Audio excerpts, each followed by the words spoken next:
Hello everyone, and welcome back to The Real South Africa. Of course, this is your host, Mark Edward Blanton, and I just want to thank all the South Africans that allow us to spend time in your country and the hospitality and the things that you do. We truly appreciate it from an African diaspora perspective, and we hope you are watching and loving our videos. Please subscribe.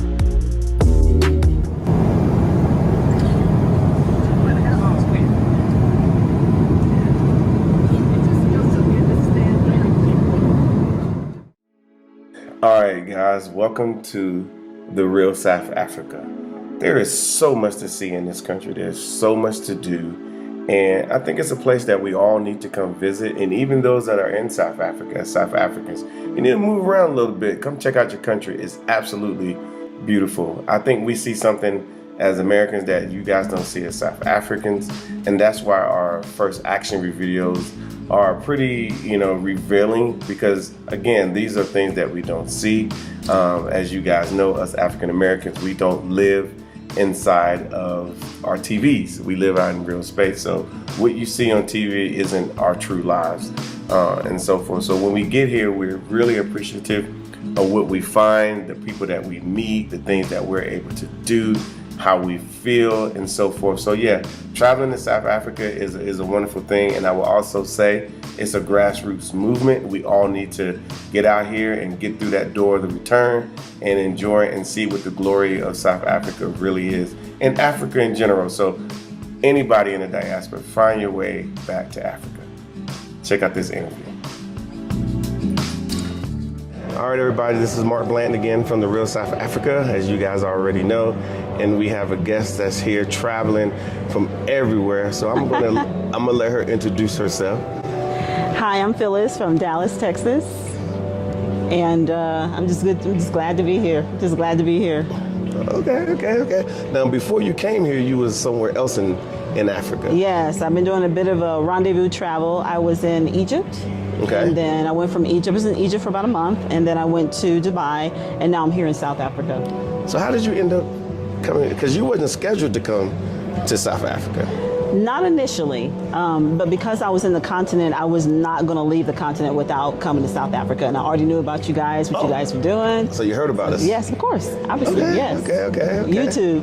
Oh, damn it. So YouTube. So we the worst. We the last resort coming to South Africa. You saved the best for last. Okay. Save the best for last. So wait a minute. Let's talk about. You said you was in Egypt. Yes. Because a lot of people's dream location is to go to Egypt. Right. How was it? Egypt is good, but it's different. It's a land of antiquities. The people there are very kind. Mm-hmm. But after you've seen all of the monuments and the museums and that, it's really pretty much time to go. Yeah. I was actually in Egypt entertaining, investing in some property there, mm-hmm. because the United States dollar is so favorable.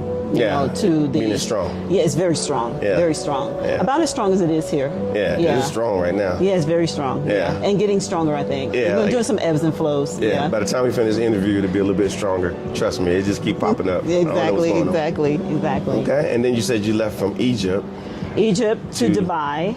Okay. I had a girlfriend in college that now lives in Dubai. She works there. Okay. And so my plan was to meet up with her. As fate would have it, we didn't meet up, but I did stay in Dubai, and I actually loved it. Beautiful, futuristic city. And then before I left, I had to come down to Joburg. But you know what's funny? Because there's a lot of people that's their, especially people from South Africa, that's like their dream trip. I want to go to Dubai. Right. It's worth it, right? Would you say? I think it is. I think it is worth it. Yeah. Okay. I think travel is worth it. Okay. I think travel is worth it. I think it's very important for people to get out of their comfort zone, get out of their four walls of their country, and travel and see the world. Okay. And see what else is going on. Yeah. Okay. Because a lot of South Africans are going to see this, obviously. Absolutely. So they're going to take what you say as maybe we need to. Absolutely. Go. If you have a passport, please don't let dust collect on it. Go ahead and travel. Travel if you can, as soon as you can. Okay. Carpe diem. That's my motto. Carpe diem. Seize the day. Okay. Mm-hmm. I didn't know what that meant. Yeah. I learned something, guys. I always learn something. It's Latin for seize the day. I believe it's Latin for seize the day. Okay. Carpe diem. Cool. Mm-hmm. So let me ask you this. So now you said you saved the best for last. Yes. But you say, what's your first impression? My first impression. First of all, the accommodations are awesome. The people here are very kind. You hear people often talk in your videos about the cuisine, the food was very good. Yeah. It is. Is that and So you then verify some. it? Absolutely, absolutely. Okay. But I would say as a whole, in the continent of Africa, the food is fresher. Yes. I don't know why that is, but it is so. I believe, in my beloved country, America, our food is fast. It's not grown with care, and it doesn't have the nutrients that we need. And here you find fresh fruit, you find fresh vegetables, you find meat that it has not been tainted with a lot of chemicals. And so the taste is, is more robust. You can really, enjoy the flavors of the food.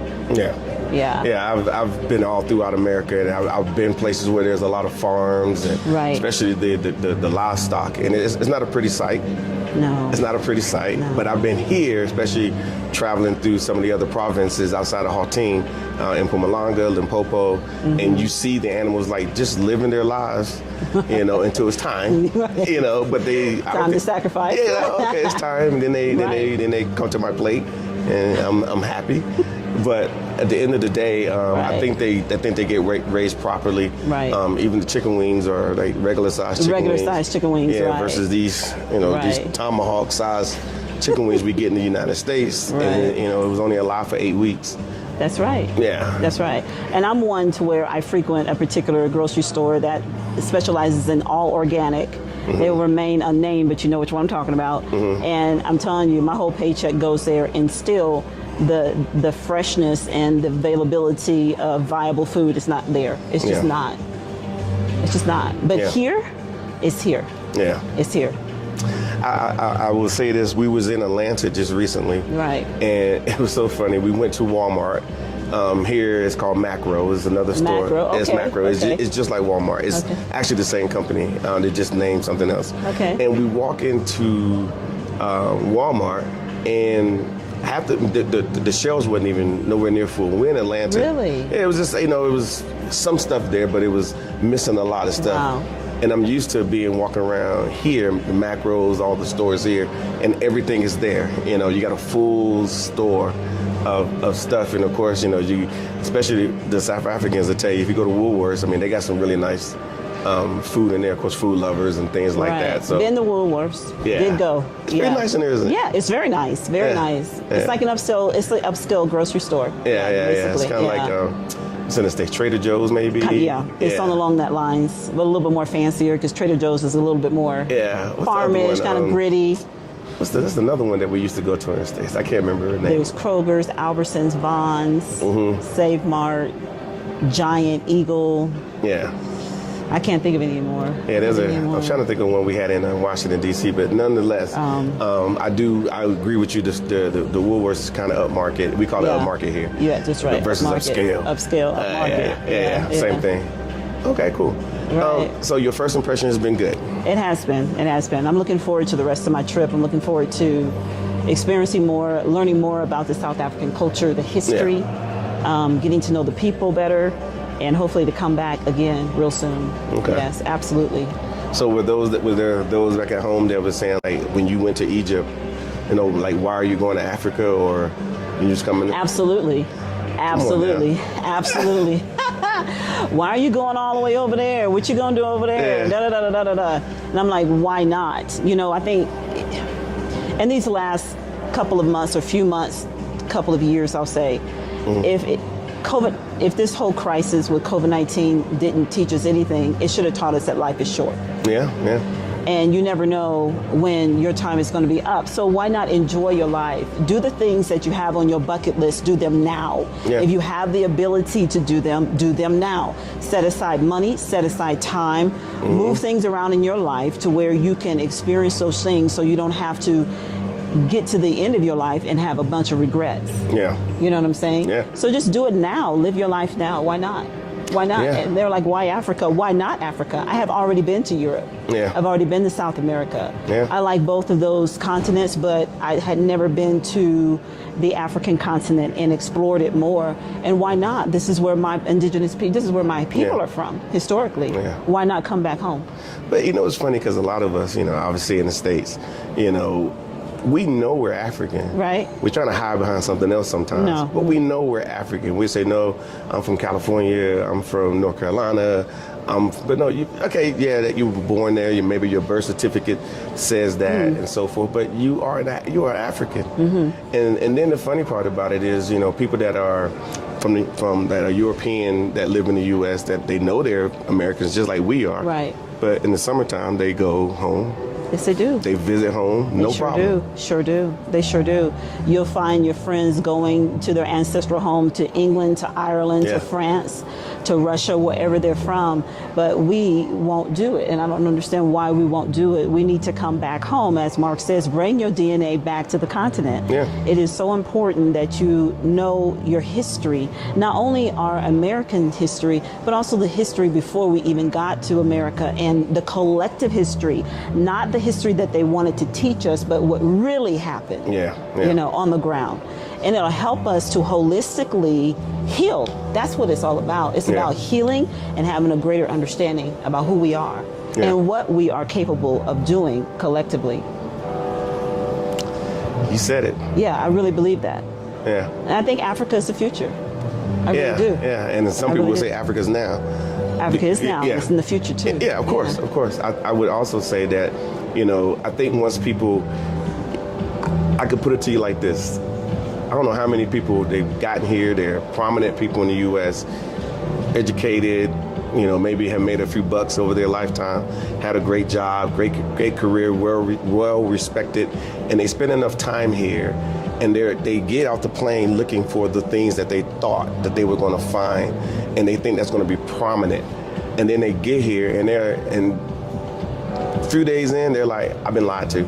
I've been lied to. Haven't we all? And it hurts. Right. And it hurts intrinsically. It really does hurt because a lot of things that we did was based off that lie.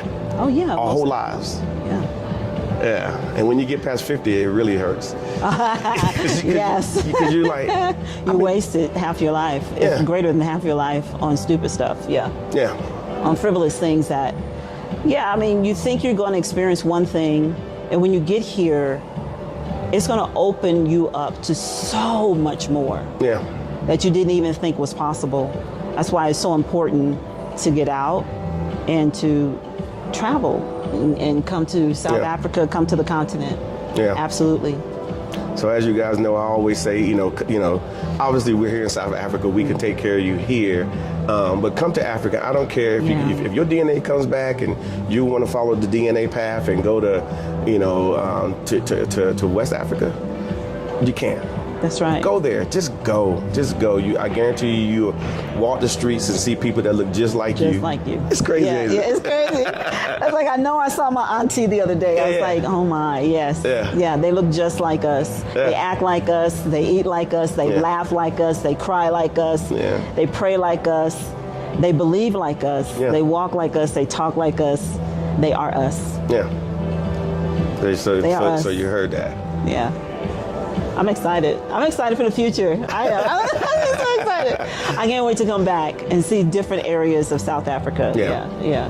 So what would you say for like young folk, like a young person who might actually, stumble upon this video? What would you tell them? Here you are, you got a 25-year-old, been out of college for a few years. What would you tell that person? Honestly, and I have a lot of nieces and nephews, and this is what I would tell them. Establish yourself financially in your host country, your country of your birth first, and get a financial foothold. And then as soon as you get that financial foothold, be sure in between the time you're traveling back and forth to the continent, and make connections here. And these people that you make connections with here will be your liaison to take you and catapult you into your future. You don't know what's waiting for you until you give it a try. Exactly. But establish yourself financially in the place of your birth, is because that's where you're going to have the most access to credit and etc. But then once you are getting yourself established, make sure you travel back and forth to the continent and create those liaisons. Most definitely. Yeah, most definitely. It's funny you say that, because most of the people that come here, they are of age, and they're like, I wish I would have known about this absolutely. a long time ago, because I would have made completely different moves. Right. Completely. Yeah. You know what? I'm a bit jealous that I'm not 20, 25, even 30 years old, unfortunately. I wish I could erase 20, 30 years from my age to be a part of what I believe Africa is coming into. Yeah. And if you are of that age group, do not hesitate. Please don't hesitate. Yeah. Don't waste time, and don't say next month, don't say next year, don't say, well, after I get married or after I have the kids. Begin to craft your life now. You have the opportunity now to craft it while you can. Yeah. Right. Yep. Listen to Auntie. Yes. Cool. So, Yeah. so tell the people here, you know, I mean, you've been here for a few days. Obviously, Yes. you've been on the continent. Because I remember your call. You was like, I'm coming to South Africa. Right. And I'm like, where are you? I'm thinking that you're in the U.S. Like most Right. people, when they call us, they're in the U.S. Right. And you're like, no, I'm already on the continent. I just definitely need to get down there. So what are you seeing? Tell them what you're seeing. Here in South Africa? Yeah. I'm seeing, I tell you what, I'm seeing such kind people. They're soft-spoken. They are, I mean, the other day I got a ride home from some local South Africans, and they're just so giving. I did not expect that. I don't know why I didn't, but I didn't. So far, it's just been a wonderful experience. I mean, I don't know what else to say. I mean, in any country, you can have fine dining, you can have world-class hotel accommodations, you can have infrastructure that is A1. We know of certain cities and countries around the world that have that infrastructure, but it's really the people that make the country. And so for what I've seen is that the South Africans are next to none. They're just the kindest people I've ever met. I mean, really, truly. And I've been a lot of places. And even, I would say, even in, sorry, Egypt, but I think South Africa, I think they trump Egypt even. I really do. Yeah, I think it's the culture. I think it is. It is hospitality, what it is. It is what it is. And they're not faking it. That's no, just they're how not. They're not. They're not. And they're so relaxed and gentle and just helpful. Whatever you need, they got you. Yeah. So, like, even in my case, you know, I've been out to villages and, of course, townships, you know, or the rurals, as some people may say. It's the same thing. It's like being in Joburg, but it's even more tight-knit. You know, if you're there, you speak to people, next thing you know, there's some food involved. There might be a little fire, or what we call a boma. We're telling stories, we're talking. And, you know, obviously pre-COVID, there's no curfew, but it'd be 2 in the morning and you still telling stories, and it's like you've been knowing these people your whole life, and you just showed up that day, and they were concerned about, okay, you have a place to stay, you have this, and you say okay, and they want to make sure you have food. If you go to someone's house, they're going to bring out the food. It's just normal. Even if they don't have much, they're going to bring out the food, and they're going to share with you. So that's what I found out about South Africa and the people. And but yeah, that is, to me, that's the number one selling point. Then the food. Then the food. Yeah, gotta say the food. Yes. Okay. Yeah. Is there anything else do you think you wanted to add to your comments? I don't think so. Only thing I would say is just please consider coming. Don't hesitate. Just please consider coming right away. So did we make it difficult? Oh, we made it so easy. You know, it's supposed to be hard, because remember, people always say, I don't know how to get there. I don't know. No. You know what? After traveling on my own, and I historically travel by myself and have done so for years. After traveling in the continent for these couple of months or so, I was tired and I needed a package that had everything laid out for me. I just needed to rest my brain. And so when I got here, I didn't have to think about how I was going to get from the airport to my accommodations. There was someone there to pick me up with my name on a placard. I just looked at him, waved, and went off. He dropped me off at the accommodations. Everything was done for me. My food is taken care of. And another thing I'd like to mention to the viewers, when you think about getting a package travel deal, a lot of times that package travel deal is so compact with things to do when you're on a schedule. With the Blanton schedule, it's not like that. You have free time to explore on your own if that's what you choose to do. If you choose not to do that, that's fine as well. But you're in an area where you can do some shopping, you can eat on your own, you can do some intermingling with fellow travelers or local people. So you have that flexibility, and that's what I like about your package. And I feel totally safe as a single female traveling by myself, totally safe, no problems at all. Well, we try to make sure. Absolutely. We do. Absolutely. Yeah. So the places that we take people, we've been there before. Right. Many times. Actually, the people you met the first night, I was just letting people know that now they're in Durban. Yes. And they're like, oh my God. Yeah, they were, yeah. Tasha's not here because she's on the phone talking to them about their, how great it is, and they really are, thankful that we set them up there. They have they're staying at the Pearls in Mlanga. The people that's here know exactly what that is. Wow. It's literally on the beach, and they're looking out onto to the Indian Ocean, and all of the amenities they need are in walking distance, and it's nice, and the service is nice, and they're still in South Africa. That's right. That's why this is the place. The topography here is amazing, especially here in Joburg, the rolling hills and the green expanse. Oh my. It's just beautiful. Yeah. I can only imagine what Cape Town and Durban look like. Soon I will find out. Yeah. Cool. Yeah. Well, like I said, we're glad you're here. We're glad you got the opportunity to come. Glad you called us, and said, hey, I want to come to South Africa. It was last second. It was really last second. Yeah, really last second. It was last second. I was like, last second. Let's see what we could do. But we got it done. Yes. And now you're here, and it worked out. Yes, it did. So, all right, guys, you guys need to, obviously share this video, subscribe to the channel if you haven't. There's a lot of content that we already put out. There's going to be more content. And like I said, right, she doesn't realize it, but she went through the door of the return here in Joburg. Yes. We have the door to return, so you can come through as well. So we hope to see you here in sunny South Africa.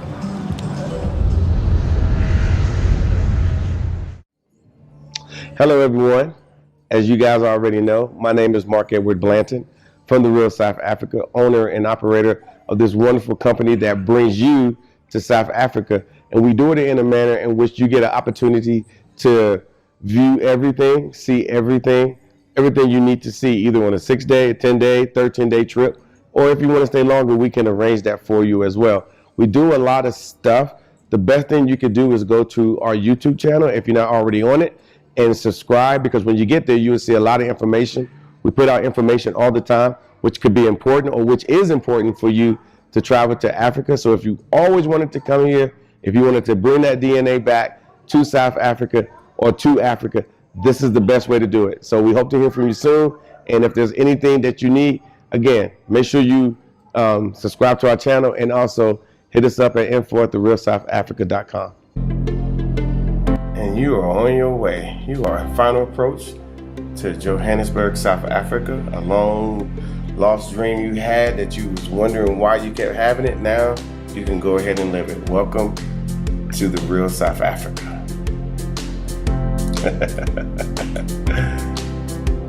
And of course, South Africa has some of the best architecture, some of the best homes that you're going to find in the world. And if you're interested in looking at homes here in South Africa, just reach out to us at outreach@therealsouthafrica.com.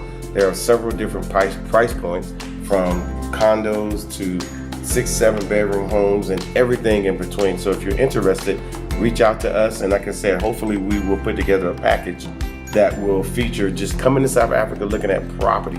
And if you think that's a good idea, just let us know. Shoot us an email, leave a comment in the bottom. Chat with you soon.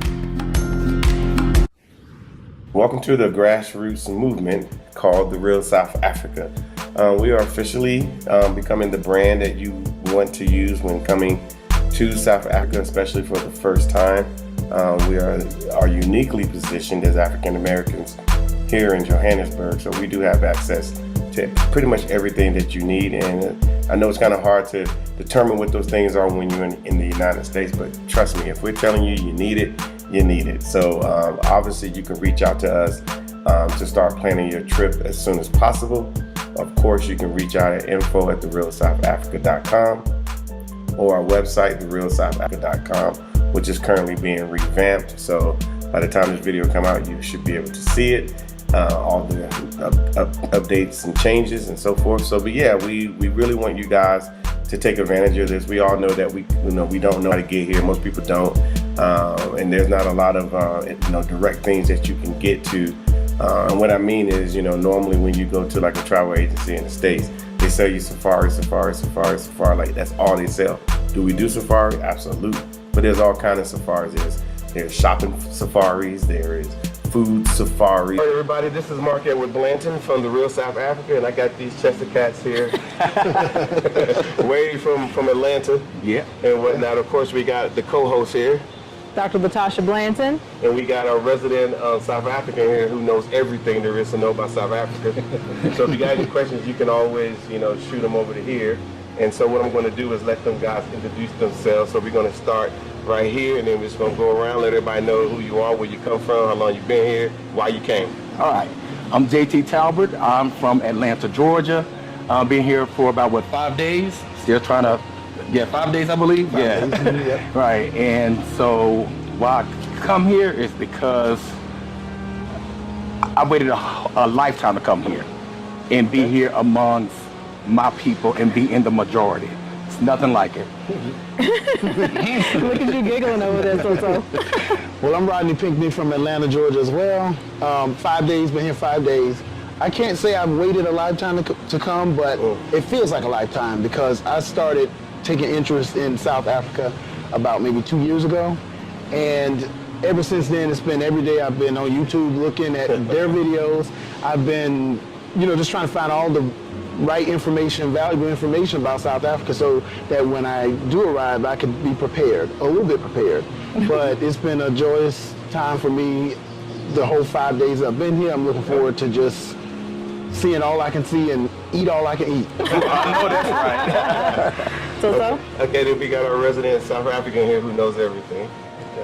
Hi everyone, my name is Tuso. South African born, Josie born, Soweto born. I'm talking about. I'm here with the Blantons and their clients. I've known the Blantons for about a month or two. Yeah, a couple months. Yeah, maybe a little bit more.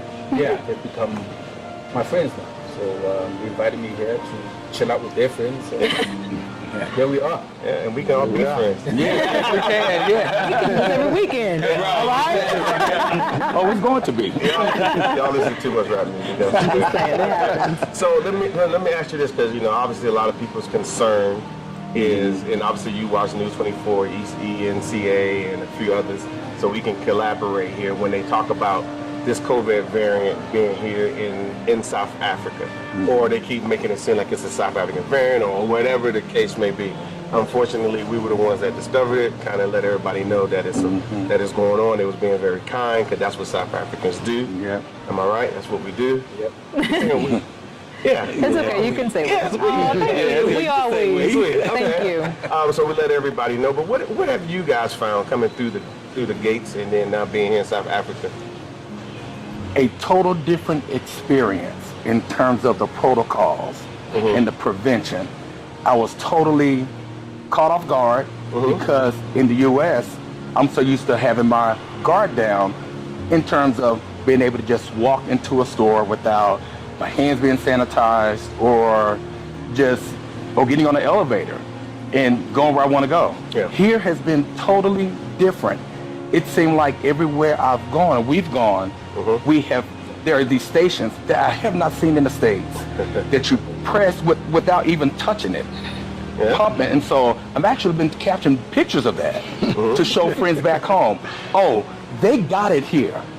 They got it here. So I told one of my friends, it will spread easier there than it will here.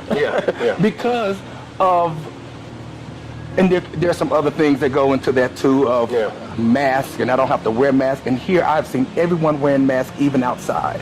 It has even made me step up and wear my mask outside. So, I mean, you all are ahead of the curve, way ahead. So listen up and take notes, United States. That's what I say. I remember the campaign earlier on. We were talking about beat the curve, or bend the curve. What was It was beat the curve. Beat the curve, yeah. Okay. You got anything to say about what goes on? Yeah. Firstly, I think we took the right step in going to level 5 lockdown when it all started. Early on. we went on a hardcore level 5 lockdown for like a month. We don't go out. And It's 3 months. was it 3 months? Yes. From March to June. Yes. Yeah, I remember. think that's the first step in the right direction that we took. And we really had to. Is that my phone? Okay, that's family. I think that was the first step in the right direction. That we had to go in this hardcore lockdown. It was known as the new normal. We had to cut down on a lot of things. We had to get used to, these things called sanitizers and these masks and, all these precautions that we had to take. So it was sort of like drilled into our heads, in our minds, that this is the new way of living. Yeah. And I guess that's what helped a lot of us. Even though there were casualties, people died, a lot of people died, yes, but it could have gone worse. If we didn't go on that hardcore level 5 lockdown. And people got fatigued with the lockdown. People were tired of being in the house, not being able to go out and socialize and go out and drink, because that was the life. That was the life. Friday, sundown was on Friday. From Friday to Sunday, right down till Sunday. And in some instances, we'd have Monday. We have something that we call Mohodu Mondays. It's turned into a thing, right? Mohodu is tripe. I don't know if you guys have tried that. No. It's food. So us South Africans, we just love to dance. We just love to dance. So we turn it into a thing where we eat, drink, and dance on a Monday. So all of that had to, take a pause. That was tough. All the markets, we had a lot of Saturday, Sunday markets. All of that just had to take a break. And I guess it helped the country. Can I say one thing? Absolutely. Say two things. Two things. Okay, I'll say two things. Okay, well, one thing is that when you talk about how South Africa is trying to curb and prevent this thing from spreading further, they still have a curfew here. We came the first day thinking that we'd go out and get dinner like at 9 or 10 o'clock. But we were sadly disappointed because we couldn't even order out. Barely. I mean, everything was closing as we were trying to order. And we were trying to figure out how to do this, because it's a little bit different than how we do it in the States. So with that being said, that's one way I can see the prevention, the curfew. They don't let people just roam and do whatever they want to do all times of day and night, and people seem to be okay with that. I don't see a lot of rebellion. I don't see a lot of animosity. People seem pretty happy here and pretty friendly. So I think in the U.S., to compare that, we have so many people that are fighting for their quote-unquote freedom because they feel like because they have to wear a mask or somebody's telling them what to do or get a vaccine, they're taking away their freedom, And I'm like, it's not really that deep. It's just that we're trying, we want to get ahead of this thing and hopefully get rid of it. So that's, what I wanted to say in terms of that question you asked. But I understand what, from your point of view when you talk about how things changed, and we can relate to that because it was a little bit depressing at first because our lives was just kind of stripped from us, and people grew fatigued and tired of having to shelter in place, and I think a lot of that led to the rebellion because we are supposed to be the land of the free in the U.S. and people will exercise that real quick and as to very turn quick violent. And turn violent. Right. And so here I just see that people seem to be managing based on of course what I've observed, it seems to be a pretty happy place despite the modifications in the lifestyle. And can I extend that? Sure. I feel 1,000% safe here because of that. Okay. I mean, just in terms of COVID, sanitizer stations on the elevator. Yeah. I haven't seen that in the States. Well, at the ATMs as well. If you actually Yes. to the left, there's the stands, and they got them even built into the walls took a now. picture of it. It's Yes. hard to even think of a place that they're not, Right. and they're filled. Right. Most places they're filled. They're not like Exactly. empty, you can just get a good squirt. It's not like you got to be there for 5 minutes trying to get the squirt. Most places don't even do that in the U.S. Now, some places, might still practice that protocol, but it's just not, like, they will stop you in the store literally and say, hey, but they do it in a graceful way. They're not like, hey, they're like, sir, and they'll... It happened to me. Spray it. It happened to me. I saw a jacket in a store and just walked in, and they were just like, and they wasn't, and I just turned around and they were just like, and I was like, oh, and I just like the fact that I don't have to touch it. I can just use my foot, and I'm like, they got this thing together. It's very, very impressive. Yes. It's someone's job to stay at the door and remind us that. And I see that everywhere, the supermarkets. Y'all, it's mind-blowing. Yes. It's just mind-blowing. I'm like, I wish I can just take this whole COVID protocol infrastructure back to the U.S. Good luck. So I mean, what I'm finding out that South Africa is leading the way when it comes to this whole COVID thing. It's not like this is the first time they dealt with an epidemic or a pandemic before. They've done it before. They've done a fabulous job.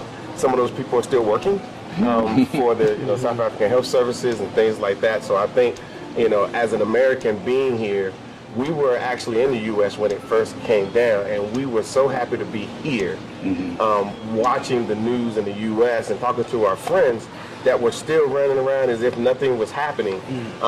And I'm like, well, okay, well, I'm fine here. So I'm glad that South Africa is actually leading the way, and of course you feel safe here. And right now, people think there's like a travel ban. There is no travel ban to South Africa, and to go back to America. The only thing they did was they just, because it was 72 hours prior to you guys leaving to go to the U.S. We would make sure that you guys had a COVID test, because we got that lined up for you. Right. We're just going to have to bump it up to where it's 24 hours in advance. Okay. So in the meanwhile, you're going to enjoy yourself, have a good time, do all the stuff that you've been doing. But at the end of the day, South Africa has testing stations everywhere. Yes, they do. You know what I'm talking about. Everywhere you go, there's a testing station to where you can get your rapid results, your PCR test pretty quickly without no delay. Right. You can get that test back within 24 hours easy. Probably if you take the test, let's say you take it today, you'll probably get it tonight, the results. So I want to say something about the fact that I think the labs here are amazing. So like they open pretty early for people that need to get their test done, and if you can get your test done before they close, which is usually around like 4 or 5, you will honestly have your results between 9 p.m. and midnight and no later than 9 a.m. the next day. So when you talk about a 24-hour turnaround that they're making people get all like nervous about, South Africa's been delivering results within 24 hours anyway. Yeah. So we've just been having people get their stuff done early so that they can not be worried about the results, but they never really had to worry about the results because they come back within a day anyway. So So you guys can go ahead and come on to South Africa, especially with us. Yeah, especially with us. I just wanted to make a short announcement. I think for even through COVID, through the flight scenario, because there was only one flight coming out of New Jersey for a long time. Yeah, for and a lot it was of always time. packed, and people still made their way here to South Africa, and they had a great time. And some of those people you saw in some of the other videos, and if you haven't watched those videos, go back and watch them. They came here during COVID, and they had a great time. They had a great shout story. out to UA 188, UA 187. Yeah, but we was able to get people here, and I think we had well over 100 people here in South Africa during that time, and we did the whole protocol thing, and it worked. Right. And so we were pretty proud that we were able to do that.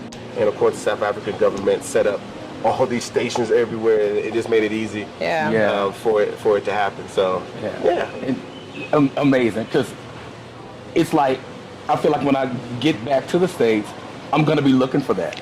You will, which I'm gonna be looking for that. Like what are you asking for? Right, exactly. So, I mean, guys, just come. And I want to say this is nothing that they said and convinced us to say. This is an experience when you step off of the plane. The compliance, it's already there. Everywhere you go, you're going to be checked. And you're going to be checked out of your American mentality, just like what happened to me. But they're so friendly about it. And you don't see people fighting someone because someone asking for a mask. Been here for 5 days and 5 days. haven't seen anyone complaining or getting kicked out of a supermarket because of not want to sanitize. Yeah.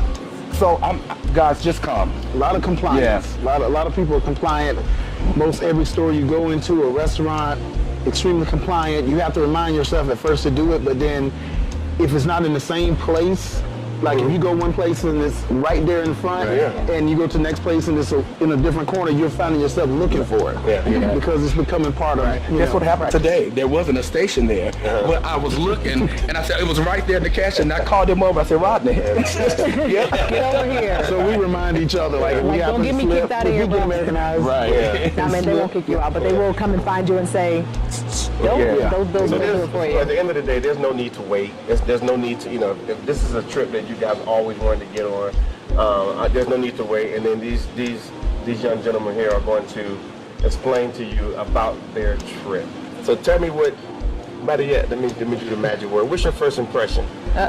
My first impression of South Africa, oh my goodness, a feeling of belonging and as if I just was meant to be here. Home. Wow. That's the only way I can, there's such a peacefulness. Even when we got off the airplane, I said, oh my goodness, there's something from the time you step off the airplane.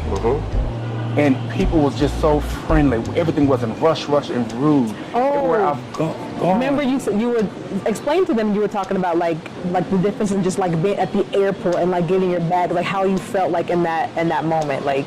Yeah, just being there, like it seemed like time had just stood still. That's what I was gonna say. Time stood still because I actually just sat and looked, and it was just so quiet. I said, "This is Africa." I mean, literally, I felt like I was in heaven. And then, so everything was just so peaceful. And then, got my bags, and then I saw the guy Freedom, and he just took us on. It was just this peacefulness that I see that's just embedded within the culture here, everywhere. Where you guys just come up to you at restaurants and just say, do you want a seat? I gotta wait 2 hours in Atlanta to sit down. Yes. And they may have an attitude. I'm being real, y'all. I'm just being honest. This is just a level of service that I have never experienced. A level of service. And I just feel the connection instantly. Like I know that's my brother. I talked to the girl at H&M. I said, "Oh, Giyabonga Sisi." That means thank you, sister. And she was just like, "Oh, thank you. You're welcome." But she helped me out. I was like, just this feeling and a connection. I mean, it's just you have to be here to experience it. Absolutely. I watched these videos, and I could not wait till the day that I can actually be here in the physical, which is probably why I was so nervous coming.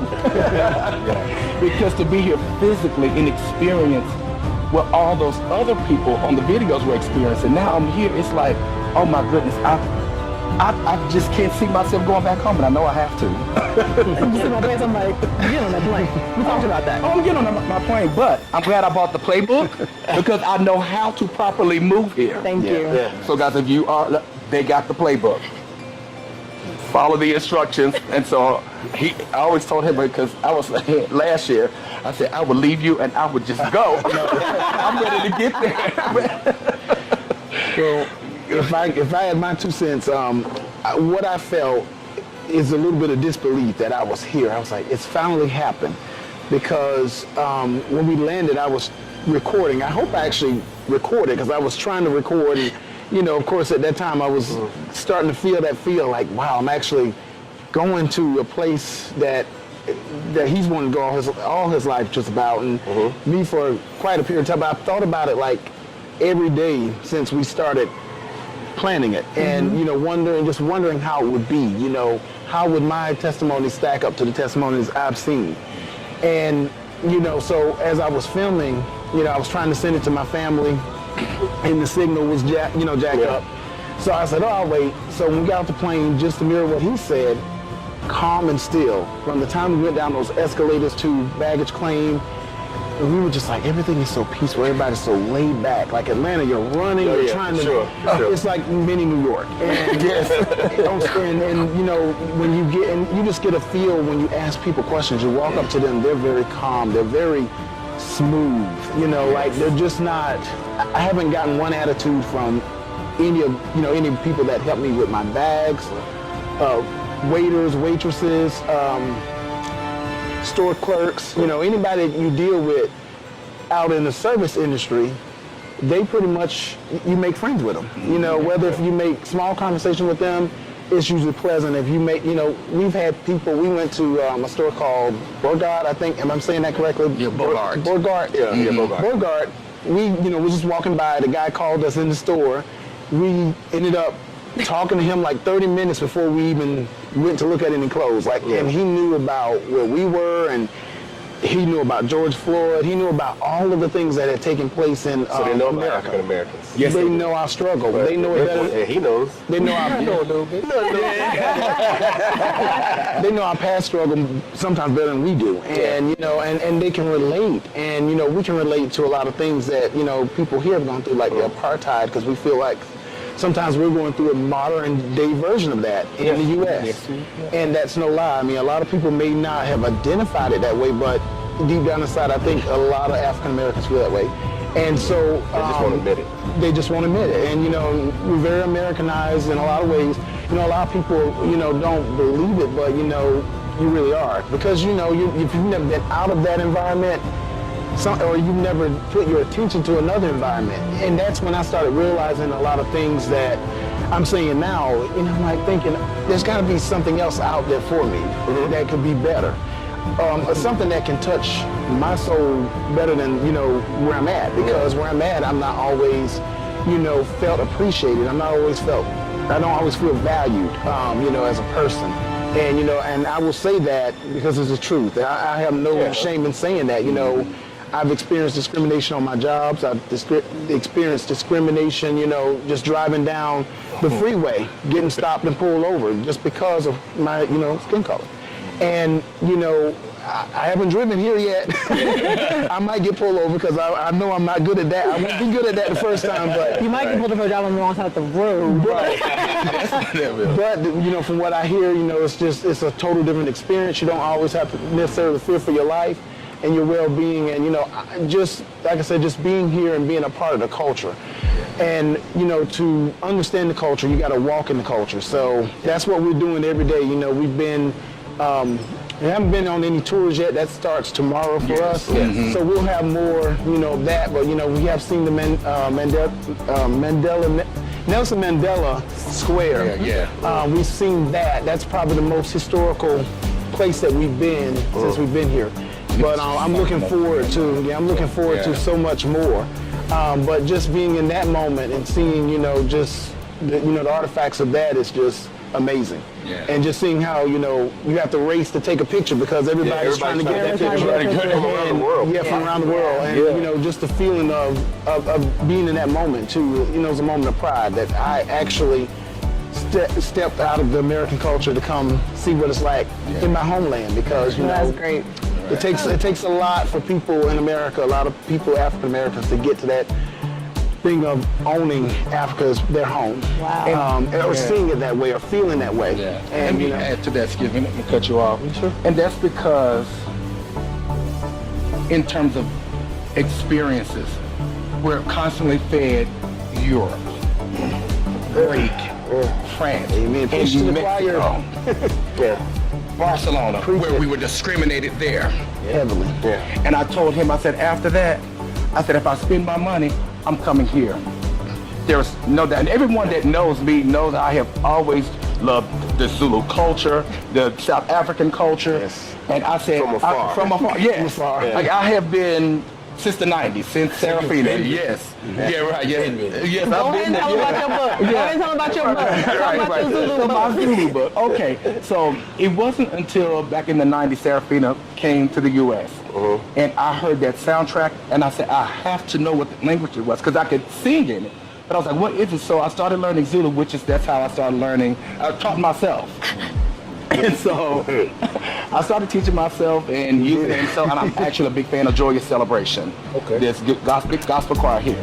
And so I have all their music, and how I actually even got to them is I started practicing with my friend Bully. Shout out to Bully, because I know she's gonna see this. Hey Bully, Yakutanda. And so I went up to her on the boat and I just started speaking Zulu, and she was just taken back. And she was like, whoa, and she said, you belong in South Africa. Listen to how you sound. And she said, your name will be Sapiso. That's how I got the name. Sapiso. Sapiso means wish. And so I ran with it. We came in contact. We stayed in contact on WhatsApp. And she saw them on their news here. She reached out to me in the middle of all that was happening with George Floyd, the social unrest that was happening. And she said, watch this couple. She said, this is where you belong. But already my soul has been here for so many years. So that's why I instantly connected when I'm here. I feel at home because it was already here. My physical just needed to catch up with it. Absolutely. Right. And so That part. now we're actually here in it. It's hard to believe. And I can wake up and go down the street and say something in Hausa or Zulu and just be like, I'm here, I'm home. You know what I like? Is your pronunciations.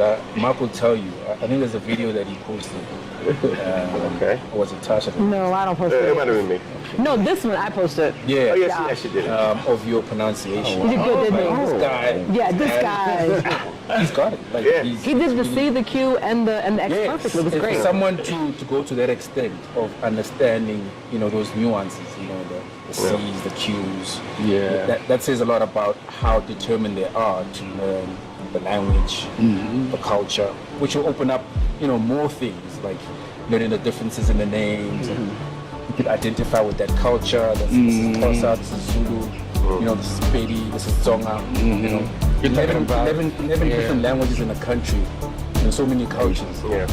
It's not easy to learn and understand, but for someone to have mentally prepared themselves into learning all of this, and I was like, yeah, this guy's Impressive, bud. Impressive. So I knew I was coming here one day. So let me ask you this. So now that they're here, I know you've seen some Americans in the video, and now you're here with us doing the interview, which is good. Yeah.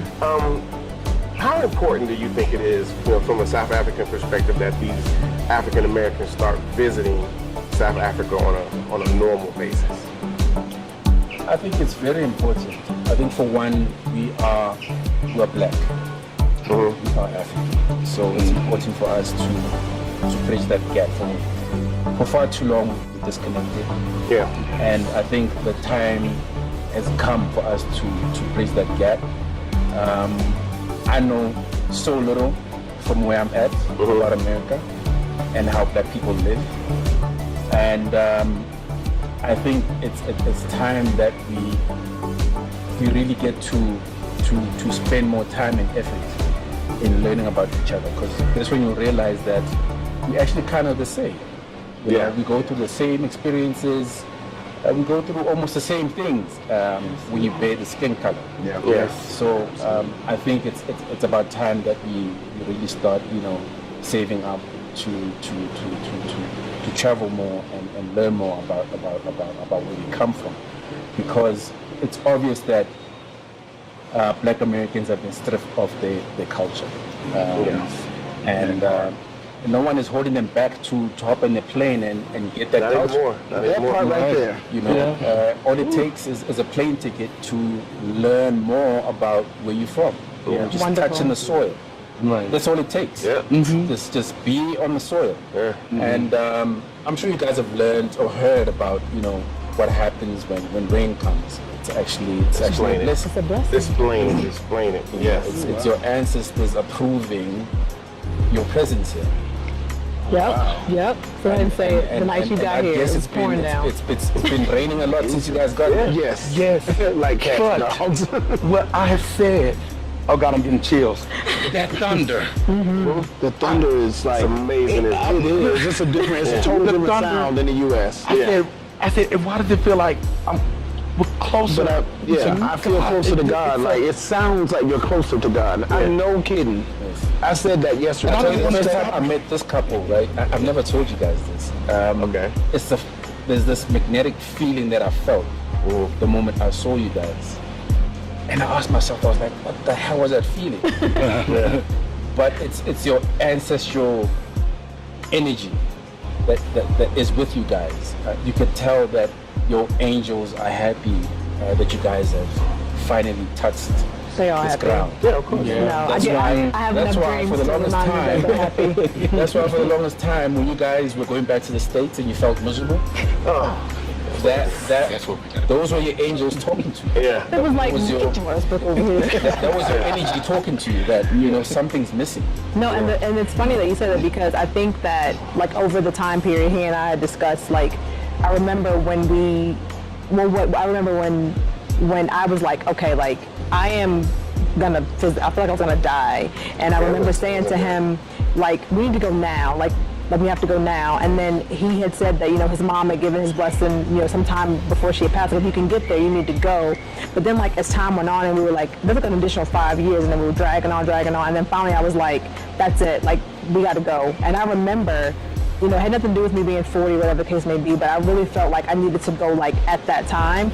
And he was just like, let's do it. And we literally just was like, we got to go, because I felt like if we had stayed there any longer, like, the feeling of being not just oppressed was turning into depression, and then like I was angry all the time, and then like the energy became so toxic and so negative. But like when we were here, it was like, yay! It was like, I mean, I could do absolutely nothing here and be as happy as ever. Like there, that's how I consider it. It's like I should be doing something, but here it's like you really just get to exist and you just get to be happy just because. Like it really has a different feeling here. So you're right. They probably was like, I know you're not back over here. Why are you over here? Get your butt back on that side. So let me ask you this. So how much love did you get when you told everybody, hey, I'm going to South Africa for about, because you guys were going to be here for about a month. Yes.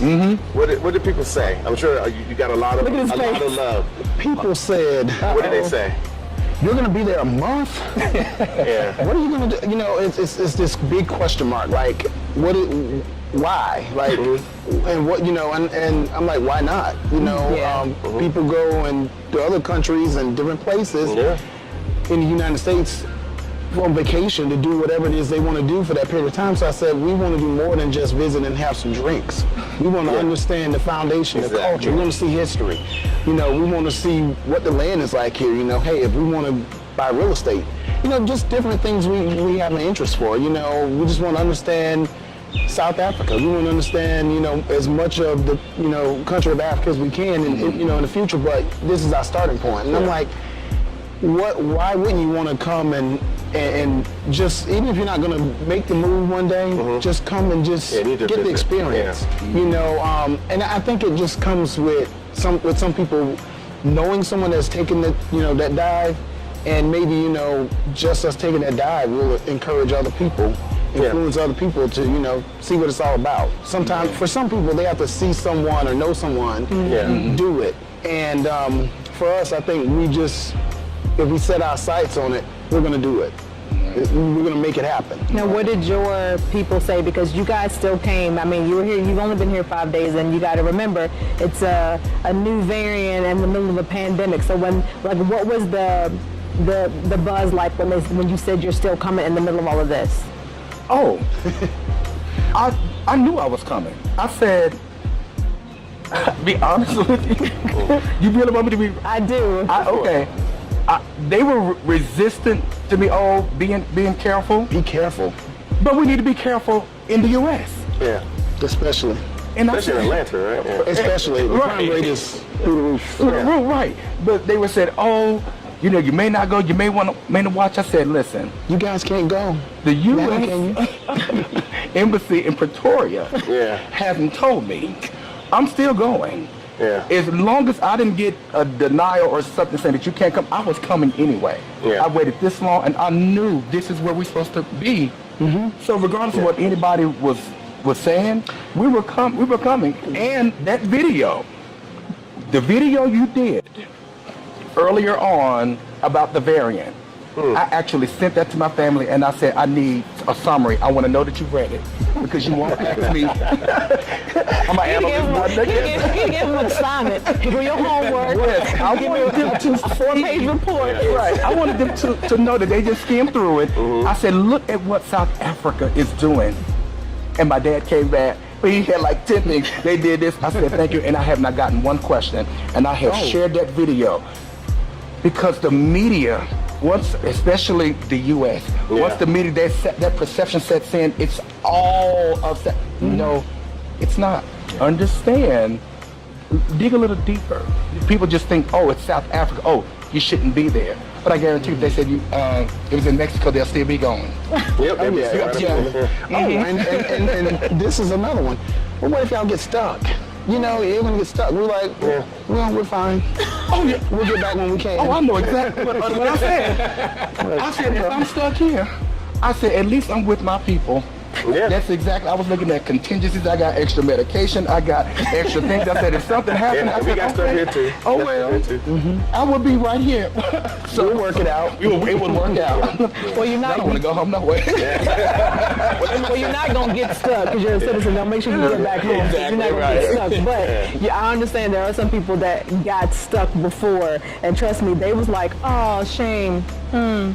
So sorry I'm stuck, and they're drinking gin and tonic. Yeah. So, but you know, like we saying, you know, this is actually a beautiful thing. Here we are, we're African Americans in South Africa in a nice location. I'll show it to you later. And we got a South African here, and a brother that you know, he's knowledgeable on all things South Africa. I try. He's always he's so modest. and whatnot. And so. One thing I will say that we do need to come, and like I said, we do have a passport. South Africans have passports as well, but their passport doesn't just allow them to just buy a plane ticket and get on a plane and go to America. It just doesn't. Or anywhere for that matter. Yeah, well, I mean, they got places they can go, I'm saying, you know what I mean? They don't have the option like we do. So I would say it is upon us. Number two, I love it because there are South Africans that live in America. And we get a bunch of, they're so Americanized. Just like I'm so South African. South African. Like for example, they don't leave comments. They email us. And most Americans don't leave comments on our YouTube channel. They usually send us emails. So we get a lot of emails. We read a lot of emails. And so they always email it. And they are just so proud the fact that, you know, Americans and South Africans are coming together, coming to the continent, changing the narrative, telling their stories like you guys are. And somebody's going to see this and going to be like, you know what? I was having those same issues, but you know what? I'm gonna go ahead because I saw these two brothers and coming to South Africa is cool. We're gonna make it cool. Yep. Yeah. And I'll say one more thing. We have so much to give to South Africa in terms of just the skill sets that we learn in America. You know, we are at an advantage with that, you know, most of us. But, you know, I feel that if we bring the knowledge and expertise that we have in our careers and our businesses that we own to this country and help build this together, because, you know, we keep looking for ways to build America, you know, Black America, and it never really work out. You know, either we can't work together or either the system does something to bulldoze that. Time after time in history, and even to this day. So we just have so much to give, and they have so much to give to us in terms of, like we mentioned, the culture, but just ideas, ways that they do, perspectives that, you know, things that I see here that I don't see there in the States. So I think that it's a beautiful thing that we can get, you know, to this point of where we can share and hopefully one day start building communities. You know, that's what it's all about. That's what it should all be about. It's funny because you only been here a few days, and you know, I talk to South Africans all the time.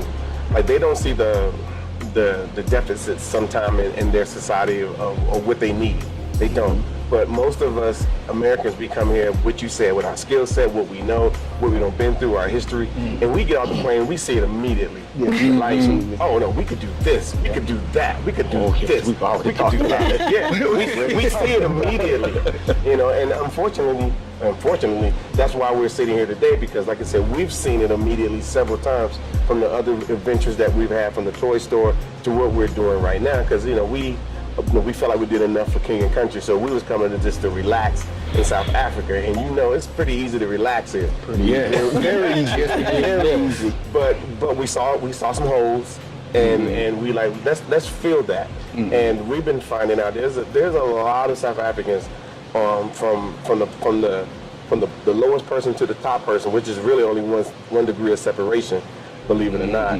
that are like, you guys need to come. You guys need to come help build this South Africa with us. Absolutely. So, it is what it is. Yep, I agree. I agree with that. You got one last thing? I just wanted to ask, what perceptions did you guys have that didn't really exist when you guys got here? Or stereotypes, rather, that you guys had that when you guys, you know, finally got to experience South Africa, they were not there? Honestly, for me, I didn't have any, because I've been studying for so long. I have followed from apartheid all the way up, always just looking. So I never had a perception of that. I didn't. And I followed, I know about Nelson Mandela. You know, I've seen on YouTube. So, and I knew it was more, I've seen, so I didn't really have one. Yeah. Now, what I will say to that is that, and you guys probably know this being Americans, you know, society over there doesn't really teach you about Africa the way it truly is. You see villages in which that does exist, but you see starvation, you know, you see. So growing up, when we thought about Africa, we thought about those things. We didn't think about bright lights in big city. We didn't think about tech and infrastructure. We had no idea that existed. I know I didn't. Now, I can't say everybody didn't know, but those of us that had not had the experience to, you know, come over here as a child, we wouldn't have known about this. You know, it wasn't until recent years I really knew that parts of Africa was well developed, if not better than the U.S., equal or better. And that was huge, because, you know, you just think of, like I said, the villages, the starvation, the flies, and I'm gonna be totally honest. I'm gonna be totally honest. Like, we've seen flies here, but our room doors are cracked. I mean, our windows are cracked. Every day the housekeeping leaves them cracked if you don't crack them. Not one fly comes into the room. It doesn't. No lizards. I mean, like, there's nothing, no bugs. Like, so I'm just like trying to wrap my brain around how. And one thing too about this area, and most of the areas I've been to already, very clean, pristine streets. You don't see a lot of trash. And so those are some of the things that we didn't really get to discover until, you know, we went on YouTube and, you know, we started doing our own research. So I will say that the point I'll make out of that is do your research. Don't just believe what they tell you on TV or what you see in the media. Do your own research. You know, go to YouTube, follow them. You know, there's bad information on YouTube, there's good information, but they give you the good information. Yes, they do. And, you know, so just if you can't make it over here just yet, go out and just do the research. And stop taking for granted that it is what we've been taught, because it's not. And you're 100% right, and I appreciate you saying that for a lot of reasons, because we do want, you know, me and Tasha's whole thing is our experience here, and I've said it maybe in some other videos, was a South African hosted us, and they were like, come here, stay in our house, and we came. And it was somebody I met during World Cup 2010. And like I said, it made a difference. And so we wanted other people to have that type of experience as well.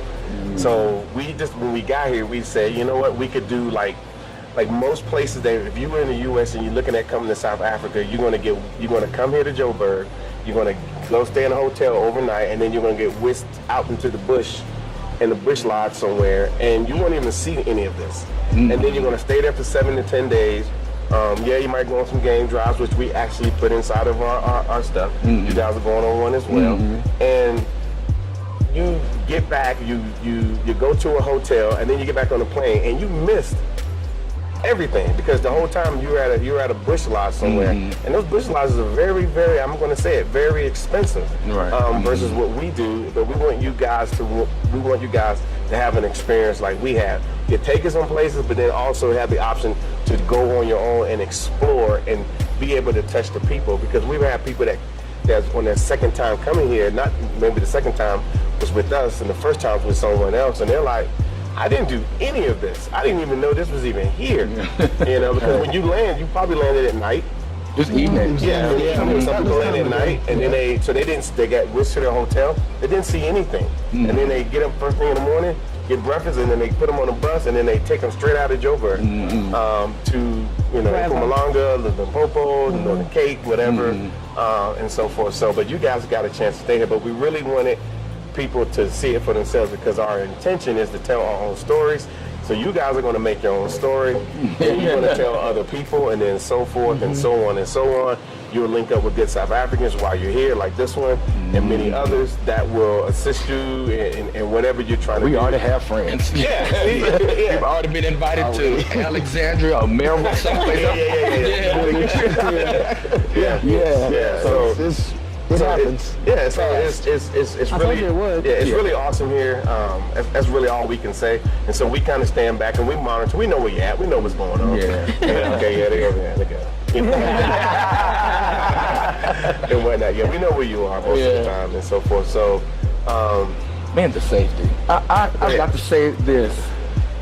It's nothing like going on a trip and being safe.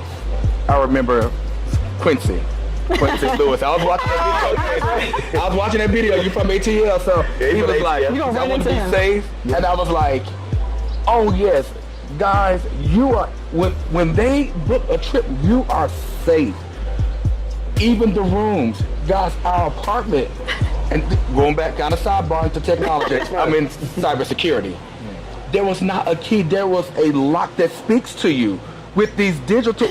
I was like, if you enter the wrong code, she'll tell you invalid. I said, look. And she'll tell you when you've locked the door successfully. Right. Never seen it in the U.S. Right. So I'm like, the safety. I mean, you guys really got this thing down of keeping us safe, putting us in these areas that are safe. Yeah. I mean, what more could you ask for? Because I told Latasha, I said, y'all, you did. I said, girl, you did this. Y'all did this. He did send me that message. Yeah. He did. Safety comes up a lot. It does. Yeah. Even with videos that I've seen of other people and their experiences, safety does come out a lot because of what's been put out there in the media. I think any place in the world has its own disadvantages of absolutely crime, this and that. You know, I've never been to Brazil, but I know I would never go to certain places. Like the favelas. I'd never go there. Just by looking at it, I'm like, okay, it's got its own people. Got its own little vibe. Any place in the world has that. And I think the more the safety message comes out about, you know, it's not all that bad. You know, we got this and that happening, blah, blah, blah. But one thing that I've seen also pop up most of the time is this thing about Africans don't like or love African Americans. I don't know where that comes from.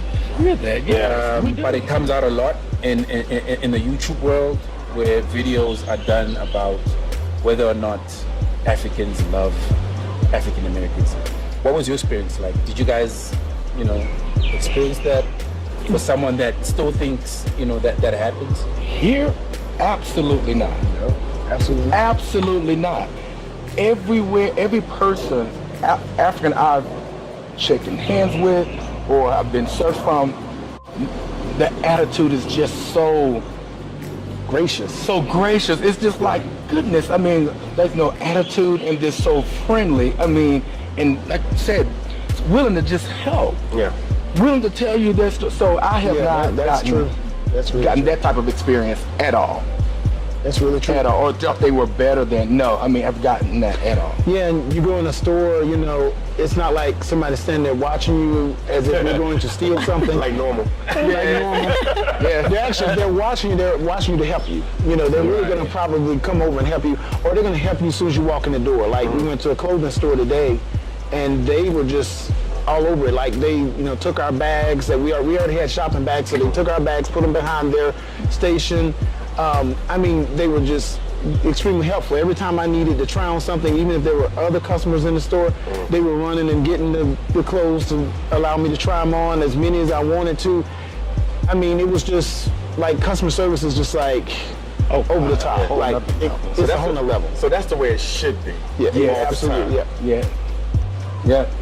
It's almost, and then so I feel the love. I feel the love. Sorry. We end up becoming friends like that. That's how we made friends. Every store we've gone into. Oh my word. Here come this 30, 40-minute conversation about purchase. and one thing I'll say is another 4 weeks here. If you talk to someone about where you're from, about the states, that usually starts a whole nother conversation. They take strong interest in who you are and where you're from. And it's not about what you have or what you do for a living. That's the most important thing. Well, It's not about that. we have this thing. I don't know if you guys have heard of Ubuntu.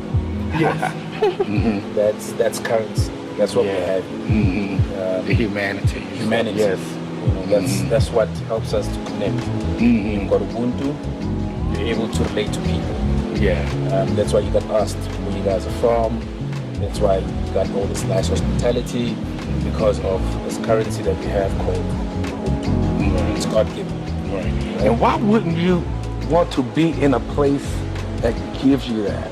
And I'm saying that coming from a culture that's so competitive and greedy and racist, and I'm saying it. Where's that at? You know what? United States. I'm not gonna stutter when I say it. Right. I'm just gonna tell the truth. I know we're gonna just as real. we're gonna tell the truth. So that's why for us coming here, and when you guys come, you're going to experience it. Your first day, when you start going out, you're going to be like, are you serious? This, and you can just feel it in the air. Yeah. You can feel it. Yeah. I told him, I said, I don't just see people just fighting all out. Yeah, I haven't seen an argument like on the street. Is that normal where y'all from? Very normal. If you go into the city of Atlanta, as much as we love and appreciate Atlanta, I have a love-hate with Atlanta. Okay. I love it. I love the culture sometimes. Yeah. But then there's some things about the culture that get on my nerves, and it's, like you said, the competitiveness, and there's a lot of drama, and I can go on and on about it, but the difference here is, if that does exist, I don't see it.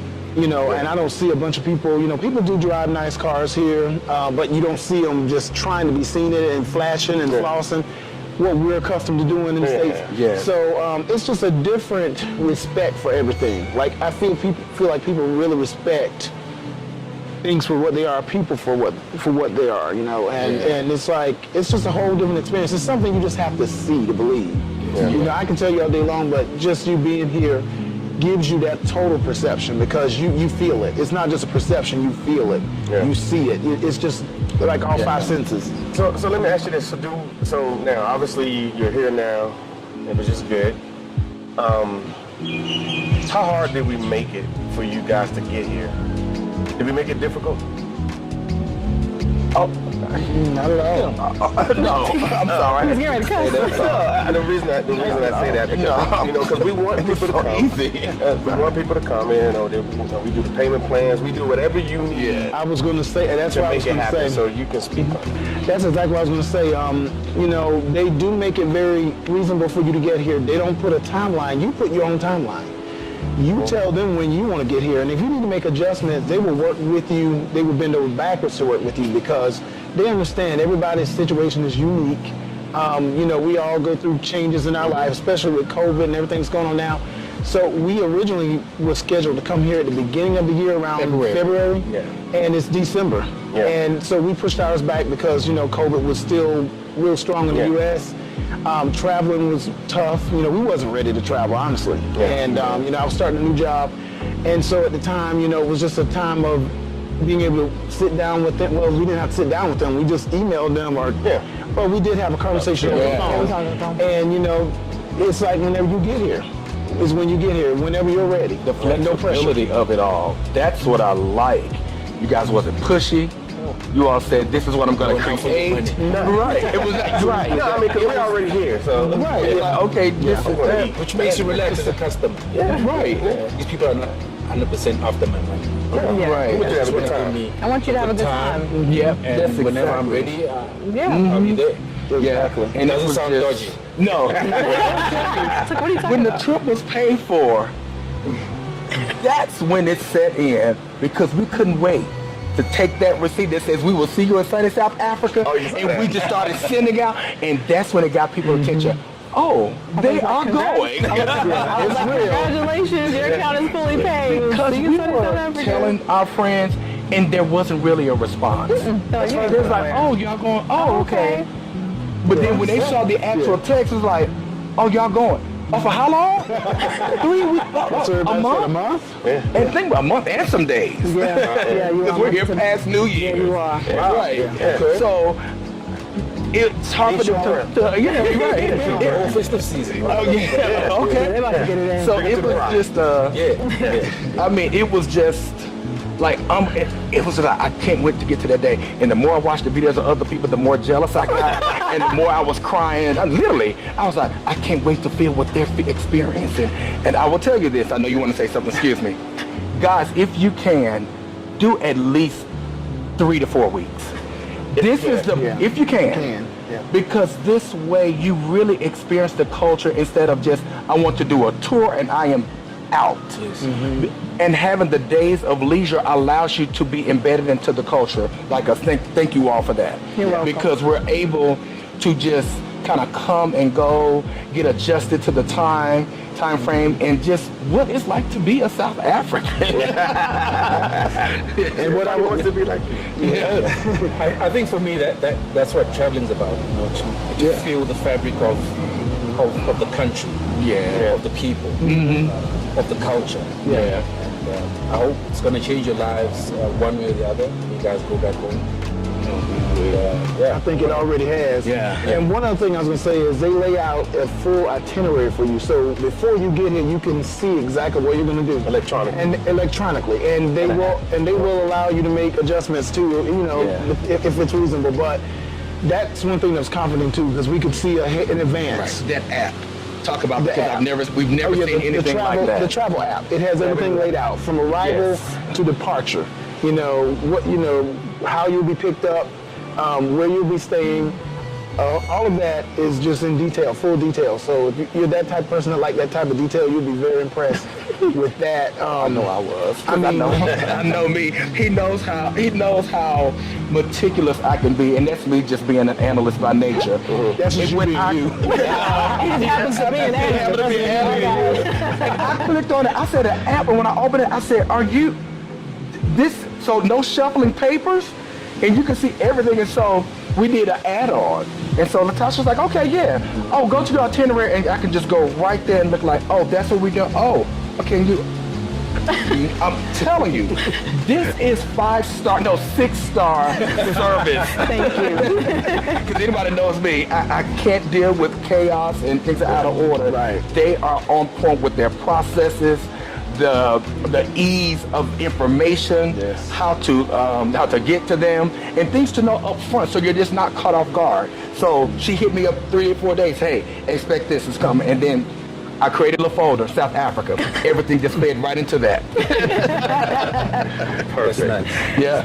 Well, guys, thanks for coming to South Africa, because Thank I know you. you're going to go tell the story when you make your story. Oh, yeah. Also, and thanks for coming. Thank you. As the resident South African that's keeping us all in check, make sure we know what we're doing, and I'm sure everybody appreciates it. Yeah. And we will see you guys here in sunny South Africa the next time. Welcome back to the Real South Africa for 2022. Hope everybody's doing well. We have a little bit of content for you from Little John and his Big Five. You guys remember Little John. And then, of course, we have a first impression from somebody who's here, LaShonda Roberts. So please sit back and enjoy the interview. She was very forthcoming in her ideas. But, of course, this is Johannesburg. This is one of the greatest cities in the world, and a place that everybody wants to visit. It seems like, because in 2021, even through COVID, we'd had a lot of people that came to Johannesburg and found themselves totally amazed about what's going on here in South Africa. So obviously you're going to be next, and then of course we want you to like and subscribe to this video. But yeah, South Africa is off the chart, and of course now we have Little John, so check him out. You come to South Africa, you have to create what they call your big five, ladies and gentlemen. Number 5 is what they call in South Africa quad biking, but we call it four-wheelers, ATVs, and what we did on the quad bikes and the ATVs, or whatever you want to call it, we went up the mountain through vineyards, breathtaking, incredible views, and then you go up, you get up to the top, you have this crazy view of Hermanus. You can even see whales in certain parts of the year right here. And then you can go back down and go through some crazy trails on the way back. And I just had a great time, and just the views, man. The views going up and down the mountain were insane. Number 4, sandboarding. We were off in Atlantis Dunes, just getting it, man. I had a great time. I never would have thought I could have ever done that in South Africa. It took me a couple tries to get it, but I was an action sports superstar. Number 3 on Lil Jon's Big 5, shark cage diving. Now this is one activity that South Africa is really famous for. People come here to get in the cage and view the sharks, and I got to experience it. On this day, we saw about 8 different sharks. The biggest shark was about 15 feet long. That is 2 cars. That is pretty big, buddy. Everybody needs to try this before you die. You need to get in the water and shark cage dive.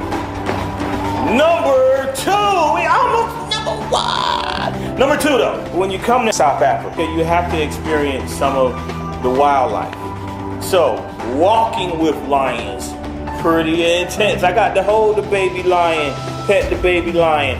Safari, I went on a safari, a game drive. It's amazing. It's really amazing. It's crazy to be close to lions, close to elephants. You have to come and experience South Africa's wildlife safari. That's number 2 on my list. We have gotten to number 1 on Lil Jon's Big 5. Number 1 is the culture and the heritage of South Africa. I was privileged to go on a bike tour through Soweto. I got to walk through Nelson Mandela's house, going to Robben Island and visiting the prison where Nelson Mandela spent 18 years. And to see what his day-to-day life was like, to see where he slept, to see where he worked, it struck me really hard. You know, the energy of that place really went through me. You know, you don't really have any words because it's just so powerful, the energy of the whole experience. So I don't even know what to say. It's like you can't even ask a person a question right. So number 1 for me was to experience all of that culture and heritage, and to come to South Africa and to understand their struggle and to see their triumph over apartheid, and to see how the country has changed, and to see and understand where Nelson Mandela came from, and to becoming president of this country. It just really hit me.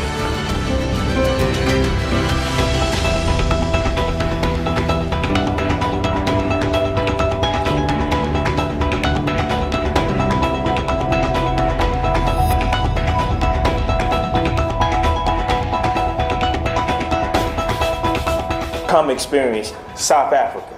All right, hello everyone. This is Latasha Blanton with The Real South Africa, and today I am so excited because this young lady and her girls have been trying to get here, and when they finally got here, I was excited, she was excited, and I finally get to meet her. If you will introduce yourself to the people, let them know who you are, where you're from. Sure. Hi everybody, I'm LaShonda. I live in Los Angeles, near Long Beach area. Oh, it's okay.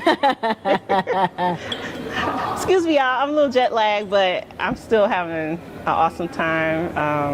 So I'm from California, all the way from the West Coast, and flew here and I'm having a great time in South Africa. So tell them about your journey to get here. Like, what prompted you to want to come to South Africa, the whole process of contacting us, having your first conversation with Mark to right now? Like, what's that whole process like? Sure. So I was always exposed at a young age to the South African culture. Usually it was through the form of politics or musicians. So there was a few musicians I knew about that were from here. And I knew some that actually were from the States that actually ended up staying here. Okay. And so I was like, oh, that's interesting. And I was like, well, why are they staying in South Africa? I was always curious. And then, you know, I'm the type of person who believe in like synchronicities and signs. And all of a sudden I just noticed, like, maybe around 2013, 14, I kept seeing references about South Africa, or I was hearing it, and I was like, well, maybe I should go and visit and see what it's about. And then I started looking at other channels on YouTube about Africa, and one channel, which was Dinah Samir, I actually saw Mark on there, and he was talking about South Africa and how you and him have a business and a service. And I said, oh, okay. Let me call them, check it out, and see, you know, what's the possibilities. And that's where it started from there. And I don't think you looked back since. I mean, you had originally planned to come, if I remember, it was supposed to be you and your mom, and then your little one, maybe. Right, she was going to come, my little one. Okay. I was also trying to get a family group to go, which was my aunts, my cousins, because we were doing a lot of family gathering. They live in Detroit and in Atlanta, so we was trying, like, let's do a trip to South Africa, y'all. And they were like, I remember putting in the group family chat, and they're like, oh, great, sounds good, okay. And then I gave them the info, and then, you know, I followed up, and I was thinking, okay, they'll follow up, but I kept hearing crickets. And I was like, okay. But I was determined that I was going to still come regardless. Right. And I said, okay, Mom, we're still going. Get your passport. You got your passport? She said, no, I don't have it. I said, okay, get your passport. Okay, I'll work on that. Meanwhile, I was working on getting my daughter's passport, my youngest daughter's passport. Right, yeah, the little one, I remember. And then COVID happened. Then it just started trickling down, either from work, not enough work to pay the travel, or the passport people. They needed information, but then it took forever. We applied for my daughter's passport back in November of last year. What? Yes, the end of November. And my oldest daughter went to get hers renewed that same month. And I was telling about South Africa. She said, yeah, I want to go too. So by that time, my daughter got her renewed passport probably about within 6 months. But 6 months? Yes, because they were delayed. So guys, if y'all don't have your passport, please, or if you need to renew it, make sure you do it, because they were backed up at the time and they were moving slow. I didn't get my daughter's passport until September of this year. The one you reapplied for last November? Yes, I applied for a new one, the new passport. In November, and you got it in September of this past year? Like a few months ago? I got an email saying it was approved in September, and then by the time they mailed it, I got it like October. That is crazy. You guys hear that? I know a lot of you keep asking us about like passports and what you need to travel to South Africa. The beautiful thing that you need to understand is that all you need to get here is a valid U.S. passport if you're a U.S. member, or a valid UK passport. They do give you 90 days free tourist visa stamp when you get here, so you don't have to do anything extra. You just got to actually get your passport.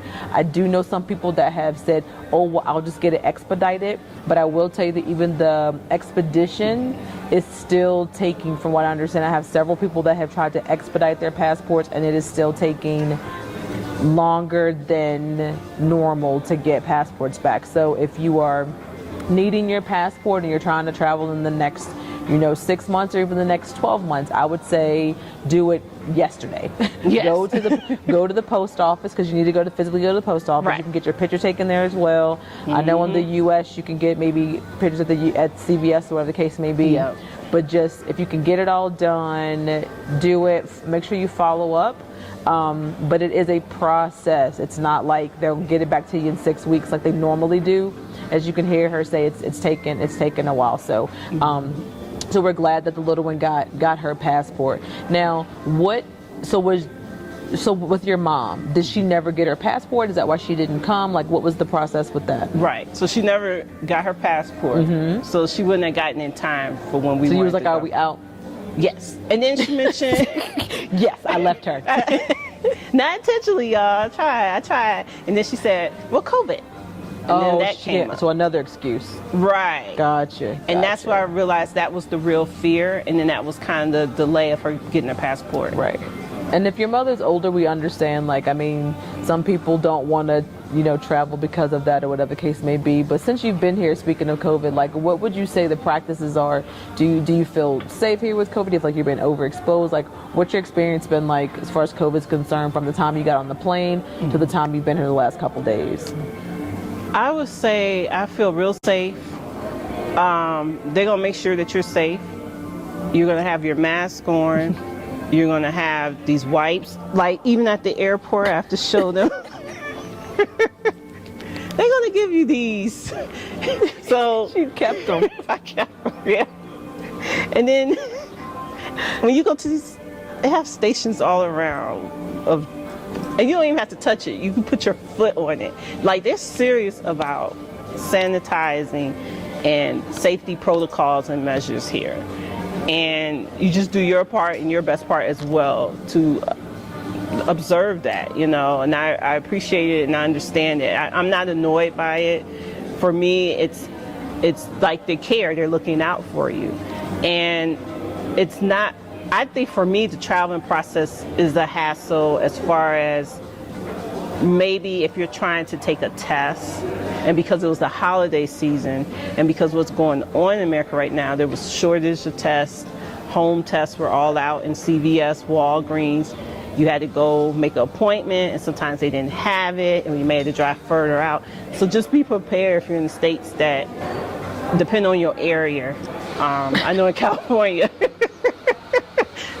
California is a whole different being in itself.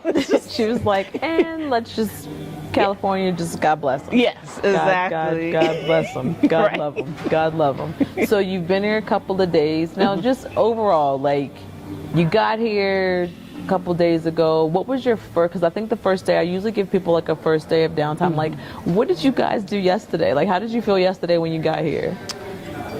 Yesterday, so we had kind of like this extra day, which I'm glad now, because it gave me time to rest, but we really didn't rest because, like, my oldest daughter, she had to go see what was out there.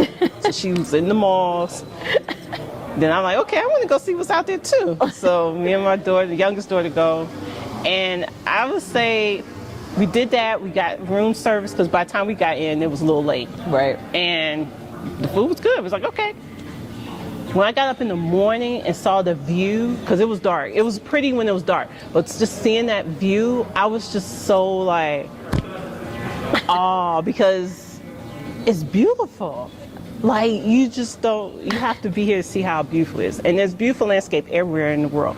But here, you just you don't really know because they only show certain parts, or you don't just know because they don't really talk about South Africa like that in the States unless it's a crisis or it's a political uprising, or, I know they was talking about something that happened earlier this summer with the looting, but they don't talk about the other aspects where there's so much land out here, so much greenery, so many nice architects, landscaping. I mean, they got Mercedes pickup trucks out here. I've never seen a Mercedes pickup truck. Our tour guide Herbert pointed out to me too. He's like, they don't have that in the States. And I looked, I said, they don't. We have the crossovers, the SUVs, and the sedans, but we don't have pickup Mercedes trucks. It looks like a Ford 150. Well, a truck is a van, and a van is a truck here, so. Oh, yeah, and that too. Because we're talking about fries, elevators, and that's chips and lifts. Yeah. And then potato Trolleys. chips is what they Crisps. call crisp. Yeah. So, We call them grocery carts. They call them trolleys. oh, trolleys. Yeah, see? trolleys. I So, didn't know that, but now I know. So they're probably like, huh? what she talk about? Right. When you get food to go, it's takeaway, not Take out. You had to learn that the other day, right? Oh, yes. Yes. It's like, I want to take this with me. What? It's takeaway. Yeah, because up my door yesterday when we was at the restaurant, she said, "Can we have a box to go?" And she's like, "Huh?" Exactly. I said, "Takeaway, carry out, to take home." Oh, okay. And he was like, "All right." So I was like, "All right, Takeaway. we're gonna get that together." Takeaway. Right. You gotta have a takeaway. Now you have your oldest daughter here with you. What is her? I know I should probably ask her when I meet her, but I know you said she's on the phone, which is what young people do. What is her take so far on being here so far? Like, how's she making it? Because you said she went out last night. Right. She loves it. Is she gonna get on the plane with you to go back home? You think?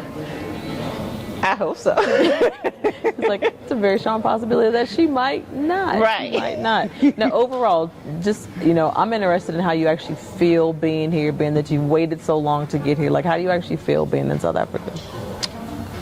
Honestly, I feel like I'm at home. And I know it sounds interesting, odd, because, home, my residency is in the U.S., but I feel like it's physical, but spiritually, like last night I just had a moment because it was just like, I actually cried a little because I was just so overwhelmed with just the feeling of feeling that peace and just feeling like I'm somewhere where I belong, I guess that's what you could say. And it's not because, it's just different. It's hard to explain. Because nobody did anything special, I'm sure. No, it's just coming and going day by day. You greet people, you see people. But it's something about your physical and your soul just being here in this place. And then just knowing, like when I was on the plane and I was crossing, I had woke up in the middle of the night and was crossing that ocean. And I was kind of a little scared because it was so dark, you didn't see no land. And then I just thought about the journey our ancestors took on that boat, on those ships, and how they were coming there. And it just hit me like, wow, this is really powerful. This is something significant. We actually have opportunities to come back, to reconnect, to regroup, to revitalize, re-energize, however you want to do it. And it's being made available, and I'm so thankful that y'all were even put this idea together to have this type of service for us, because there's still a lot of education that needs to go on about traveling to here. So speak about the education, because I think you have, your youngest one is 8. That's with you, correct? Or 9? 8.5. 8. She's 8.5. Yeah, that's what she'll tell you. And she means that. Yeah. She's 8.5. Your youngest one's 8.5. Now, what does she believe before she got here that she doesn't believe now? I think the fear. So she was afraid as well. Right. Afraid of the distance. Because even I hear people say, oh, that's a long flight. Or it's like another world when you're in America. It's kind of, I don't want to say out of sight, out of mind, but it's kind of like it's a distance. And you're focusing on what's going on in America. And when in actuality, you got options. And I'm learning that. Just being here was like, why did I come here when I was 30, 35? Why did I didn't try this journey back in 3 years ago, 2017, when I was going through some different things at home, and I'm still processing certain things that I'm at home, because there was certain lifestyle, certain things I expected for myself at this age by this time. 100%. And it's been a struggle. And I live where y'all live too. I used to live in the DC area. Yeah. I used to live in Alexandria when I was stationed at Bolin Air Force Base. I loved Bolin, so shout out to Bolin. She's like Air Force? Yeah, Air Force. So like, it's not like I never traveled before. I traveled I traveled a lot of places, Caribbean, Mexico. You just went to Portugal recently, Portugal, yep. I went to Portugal. Got stuck in Spain for a layover. Wasn't too thrilled about Spain, but It's the first time I've heard that. yeah, it's just the energy is different there. Heard that too. Yeah, it's not a place I would be like, let me go back, you know. But Portugal, London, those areas are great. But South Africa is awesome. It's just So comparatively, like obviously you enjoy traveling. You've been to those places that are highly advertised in a positive light. You know, when you talk about advertising for South Africa, you openly admitted that, you know, it's not necessarily, you know, something that's positive, because you said your 8.5-year-old was fearful. But now that she's here, like, where is she at now? And it's only been a couple days. Like, how is she now? she's excited. She's bragged to all her family members, like her aunt, her grandma. Oh, I was here. I did this. And then she's asking about Nelson Mandela. Okay. And she's really inquisitive about the culture and the surroundings and of what's going on. And that's great because I want her to experience that. I'm glad she's experiencing this now versus when she's older. So at least she has a benchmark where she can look forward to. Because at the end of the day, honestly, I would say like this. I know this is probably the place I'm going to retire. I've heard that. I think you should. I think you should. I think this is where, and I just want them to see. So if y'all know, this is where y'all mama gonna be. If y'all looking for me, right? I'm gonna be back down there somewhere. Right. Just let me look. You can call me the day before you leave. I give me a whole day to prepare because I got a whole day for you to get here. Exactly. I'll make sure you got somewhere to sleep. Right. Because I didn't say I was gonna room big enough for everybody. Right. This is for mama. Yeah. No, but that's good. I'm glad that she is able to say, yes, I was afraid. And in a very, less than 48 hours, she's just like, oh, this is okay.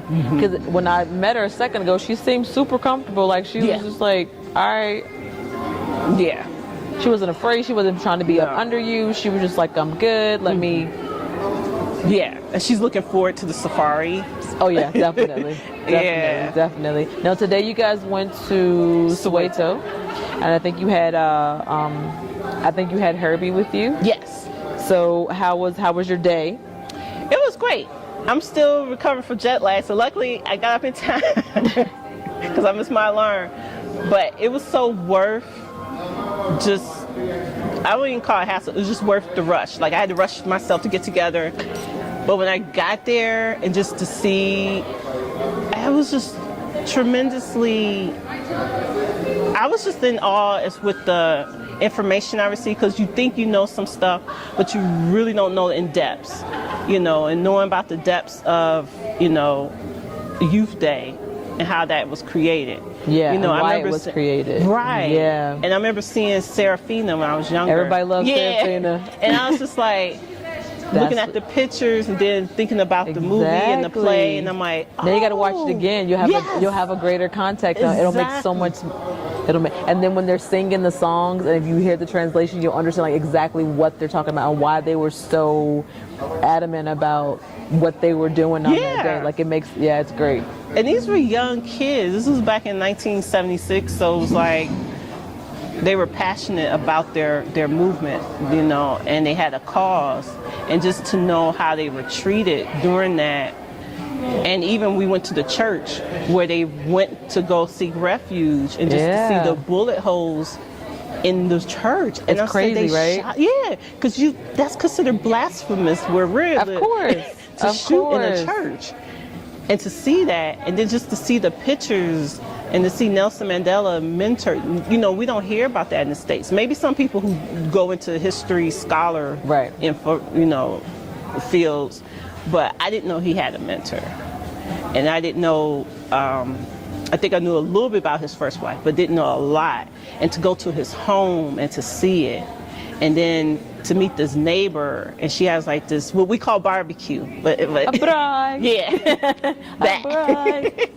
And she was so nice. Like, we was buying some souvenirs from her. And then she just ended up because she had this big group that came in and they was wanting to eat. So she's like, just give me a moment, I'm going to get them situated. I was like, okay, yeah, for sure. And I wasn't impatient. And she's like, come here, I want to show you something. So she showed me her house. And I was surprised because she just met me that day. I'm like a stranger. And she just showed me. She's South African. Yes. That's what they do. Wow. I told her thank you. I'm appreciative because we don't do that. We don't We ain't do letting that just here. anybody in our. No, we gotta vet you. We gotta figure you out. You know, We gotta know your mama, Yeah. where you grew up from, what school, what high school you went to. Did you run track? right? Exactly. Your blood type. I mean, sometimes, seriously, it gets real. Yeah, but she was just showing me her home, and I was just like, wow, she trusts me enough to That's just show beautiful. me. Yeah, and she was telling me her plans and what she wants to do, and and I was encouraging her because I was into the entrepreneur field, and I understand how having that is something, and I was encouraging her, well, like, yeah, I see it, that's good, you should do it as a tourist, like, Yeah. and I wasn't just saying it to be saying it to her, but I could actually see her vision, and I wanted to let her know that this is great, I support you on that. And then we came back, went to the church. That's when we went to the church. So we went to a couple places, and then we had food, which was great. Then we had these guys that came, and it was like 7 of them. Yeah, man. I was like, the Temptations. They were like, they were singing to us. I was like, oh. And just seeing people, we tipped them, and they were happy, and they sung another song, this time in English, and we was like, okay. And we was just enjoying, I was just enjoying the festive mood, enjoying the moment, just really good to get out and just be around happy people. They're so spiritually happy, they're at peace. I wish we were all like that. I really do.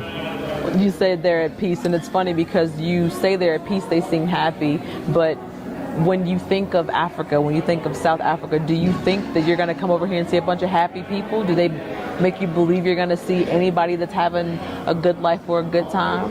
You know what they do? They talk about the past, which is apartheid.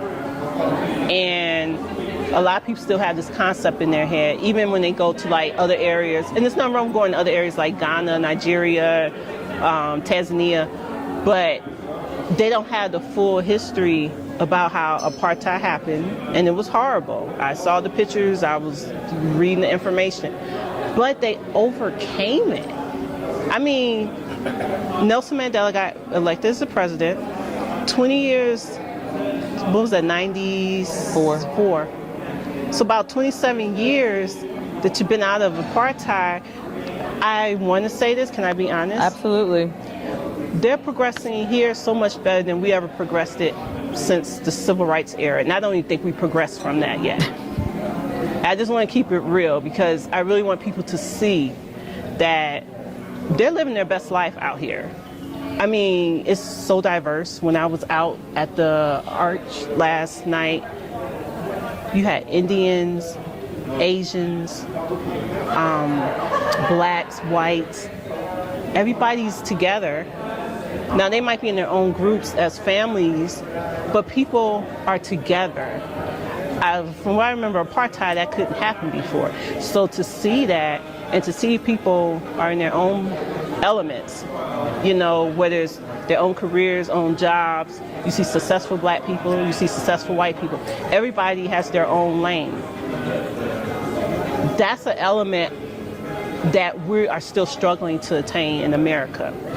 I know we have a black president in America. We had different democracy rules and laws that came into place.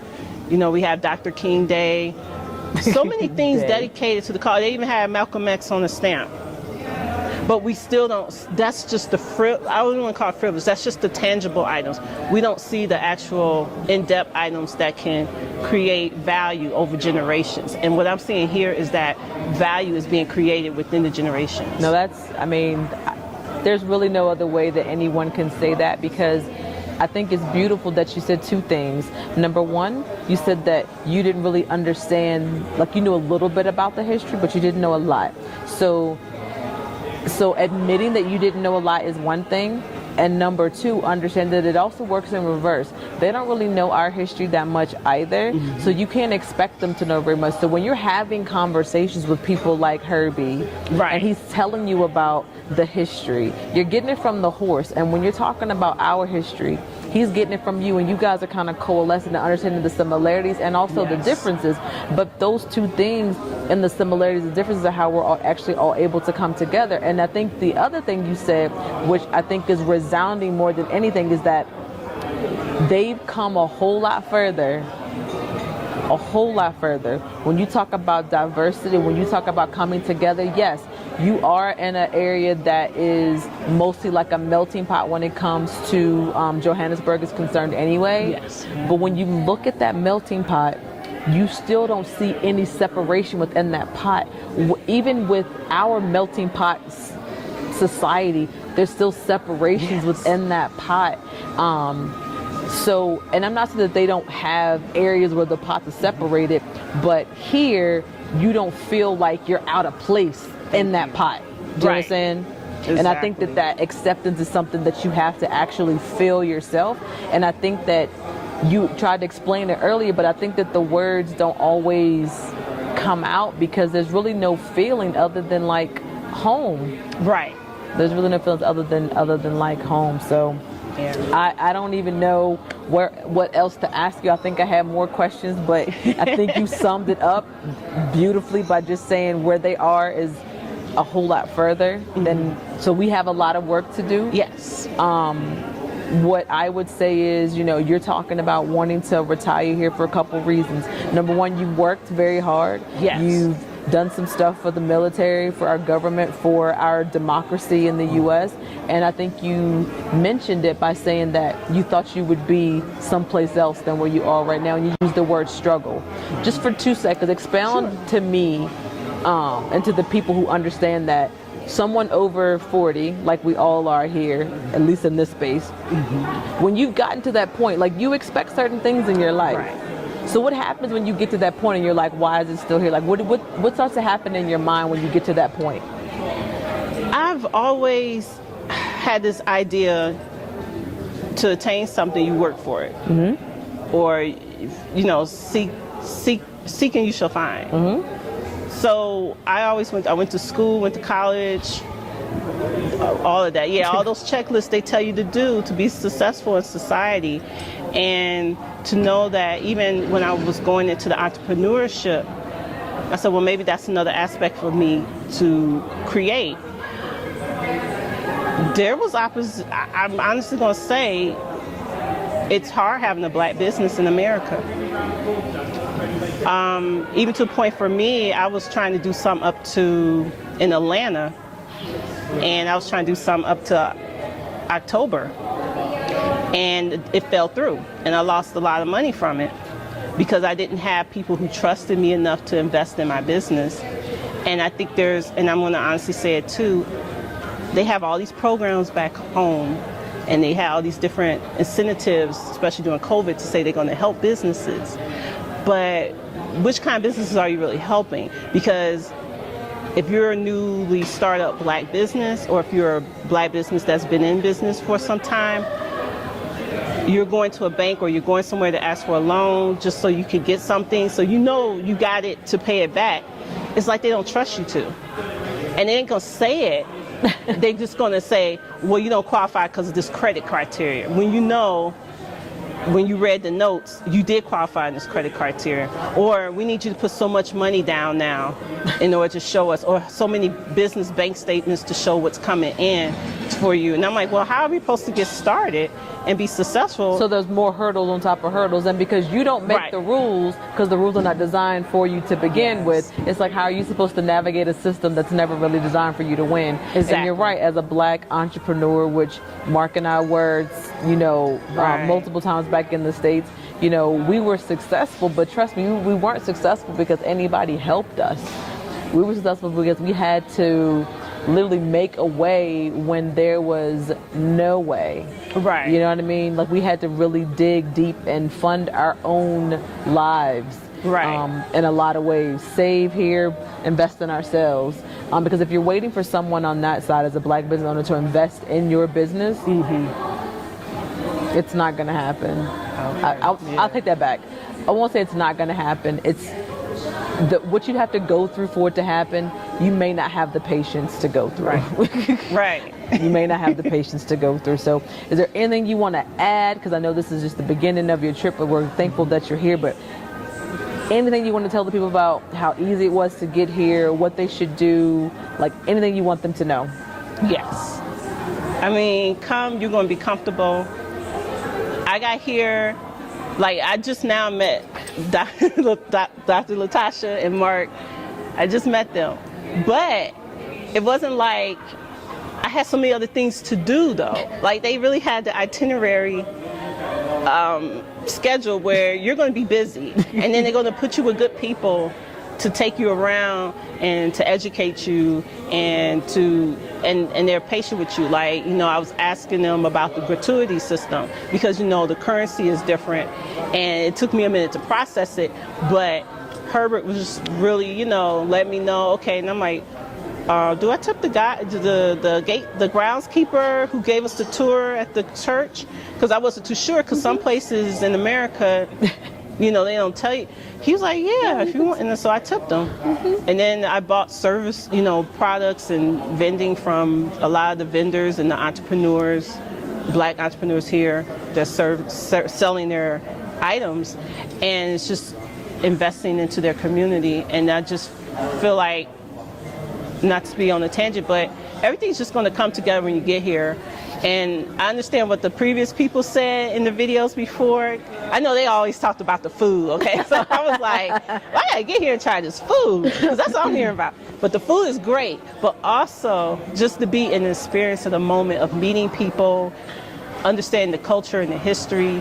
And I haven't been yet to Durban, Cape Town, or Limpopo. There's Limpopo, there's Mpumalanga. Yeah, all these different areas that have other rich, vast culture and tribes and different ethnicities to explore and understand where they came from and their history.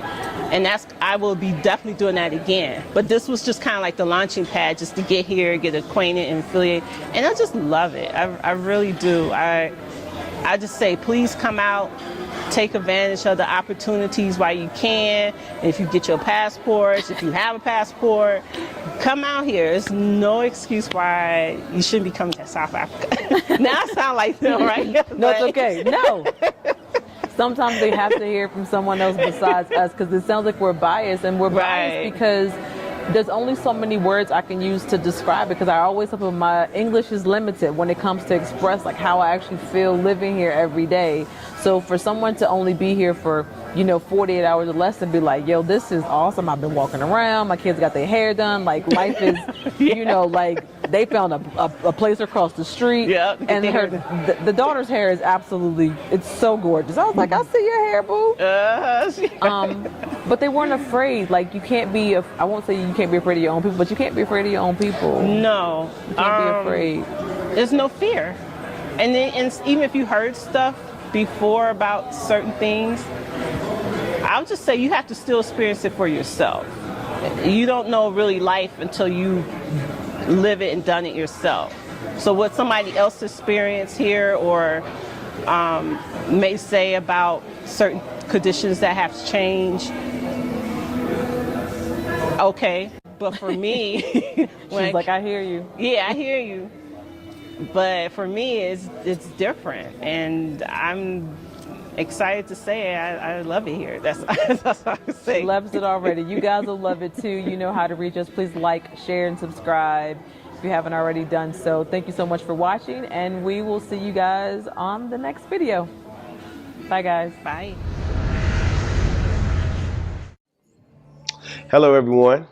As you guys already know, my name is Mark Edward Blanton from the Real South Africa, owner and operator of this wonderful company that brings you to South Africa. And we do it in a manner in which you get an opportunity to view everything, see everything you need to see, either on a 6-day, 10-day, 13-day trip, or if you want to stay longer, we can arrange that for you as well. We do a lot of stuff. The best thing you could do is go to our YouTube channel if you're not already on it, and subscribe, because when you get there, you will see a lot of information. We put out information all the time, which could be important or which is important for you to travel to Africa. So if you always wanted to come here, if you wanted to bring that DNA back to South Africa or to Africa, this is the best way to do it. So we hope to hear from you soon. And if there's anything that you need, again, make sure you subscribe to our channel and also hit us up at info@therealsouthafrica.com. All right, guys, hope you enjoyed this video.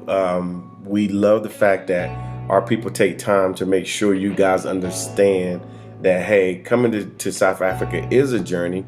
The good part about it is it's been made very easy for you to enjoy yourself. There's no need for extra vaccines or a vaccine at all. You just basically need a COVID test and a passport. And then, of course, contact us at The Real South Africa, therealsouthafrica.com, or even email us at info@therealsouthafrica.com. And then you will be here, hopefully telling your story, because I'm sure it is an amazing journey. It's nothing that people take lightly, that you actually leave America, even if you're just coming for a trip, 6-day, a 10-day, a 13-day trip, 30-day trip, to reconnect with Africa. So that's what we're here for, and we really appreciate you guys. So we hope to see you here in sunny South Africa.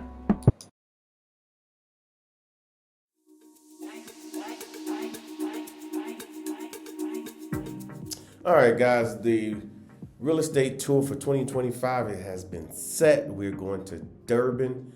Durban is amazing, as you can see.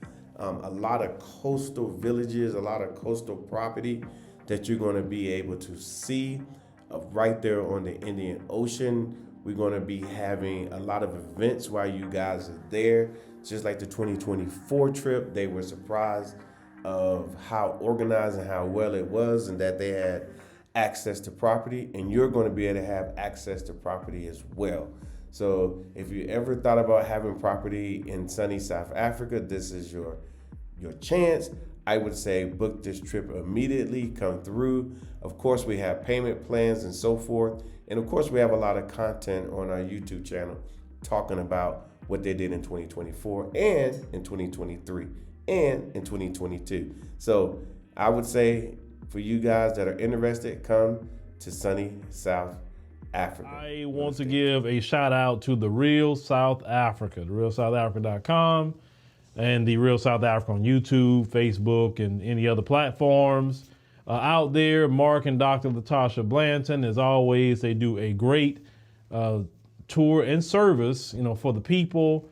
They do it top notch, 5-star, and they set the bar pretty high. And the bad part about setting the bar pretty high is that if you don't kind of match what they're doing, I can't be moving with you too much. Sorry, when somebody put the bar that high. So, I definitely want to give them, props, for the tour. Join us in South Africa on this special tour that we're putting together for you guys. Those of us who like great spas, luxe experiences, great food, great venues, like top-notch everything. This tour is for you. They're not too different than our regular tours that we normally do to Johannesburg, Cape Town, but this one is going to be extra special because you're going to get a chance to meet the chefs. You're going to get a chance to, just chill out. And of course, there's going to be a lot of shopping involved. So just go to our website, therealsouthafrica.com, and you too could be chilling in South Africa. And if you've never been to South Africa or you've never been to Africa, well, this is the perfect time for you to book that trip to make sure everything is taken care of, because we take care of your transportation, we take care of your hotels, your lodging, we take care of all your venues where you're going to eat. I mean, this is a no-brainer. It's the easiest way to travel, and to travel proper is to have everything selected for you, sorted, so you can have an amazing time. So all I can say is book this trip, and of course, go to our website, therealsouthafrica.com, and you're going to have the most amazing time possible. See you in sunny South Africa. Hi, I'm Trevor Noah, and I'm South African. And because I'm South African, people from all over the world insist on asking me questions about South Africa. So I decided to make an ad to answer some of those fascinating questions. Like, how cold and snowy is your Christmas? Well, Tracy, unfortunately, we can't afford snow. Nah, I'm just playing. We're in the Southern Hemisphere, which means when it's freezing in Connecticut, it's fantastic in Cape Town. Klaus sent me this one. Can you play golf in South Africa? Well, Klaus, we actually have some of the finest golf courses in the world, but judging by your 37 handicap, can you play golf? How many stars are your 5-star hotels? Brian wants to know, can I meet the lions? Well, I don't know if you want to meet them, but you can see them on safari. And get this, it's not just lions, Brian. We've got everything. There's elephants, there's rhinos, there's giraffes, there's buffaloes, there's leopards. Come on, man, expand your horizons. Ostriches. Is South Africa fun? Is it fun? Are you even watching this commercial, Michelle? Paragliding, bungee jumping, surfing, river rafting, shark cage diving, hot air balloons, hiking, cycling, wine tasting, whatever this guy's doing. Does that not look like fun to you, Michelle? Does that not look like fun? So, now that I've shown you South Africa, my only question is, when are you coming to experience it for yourself?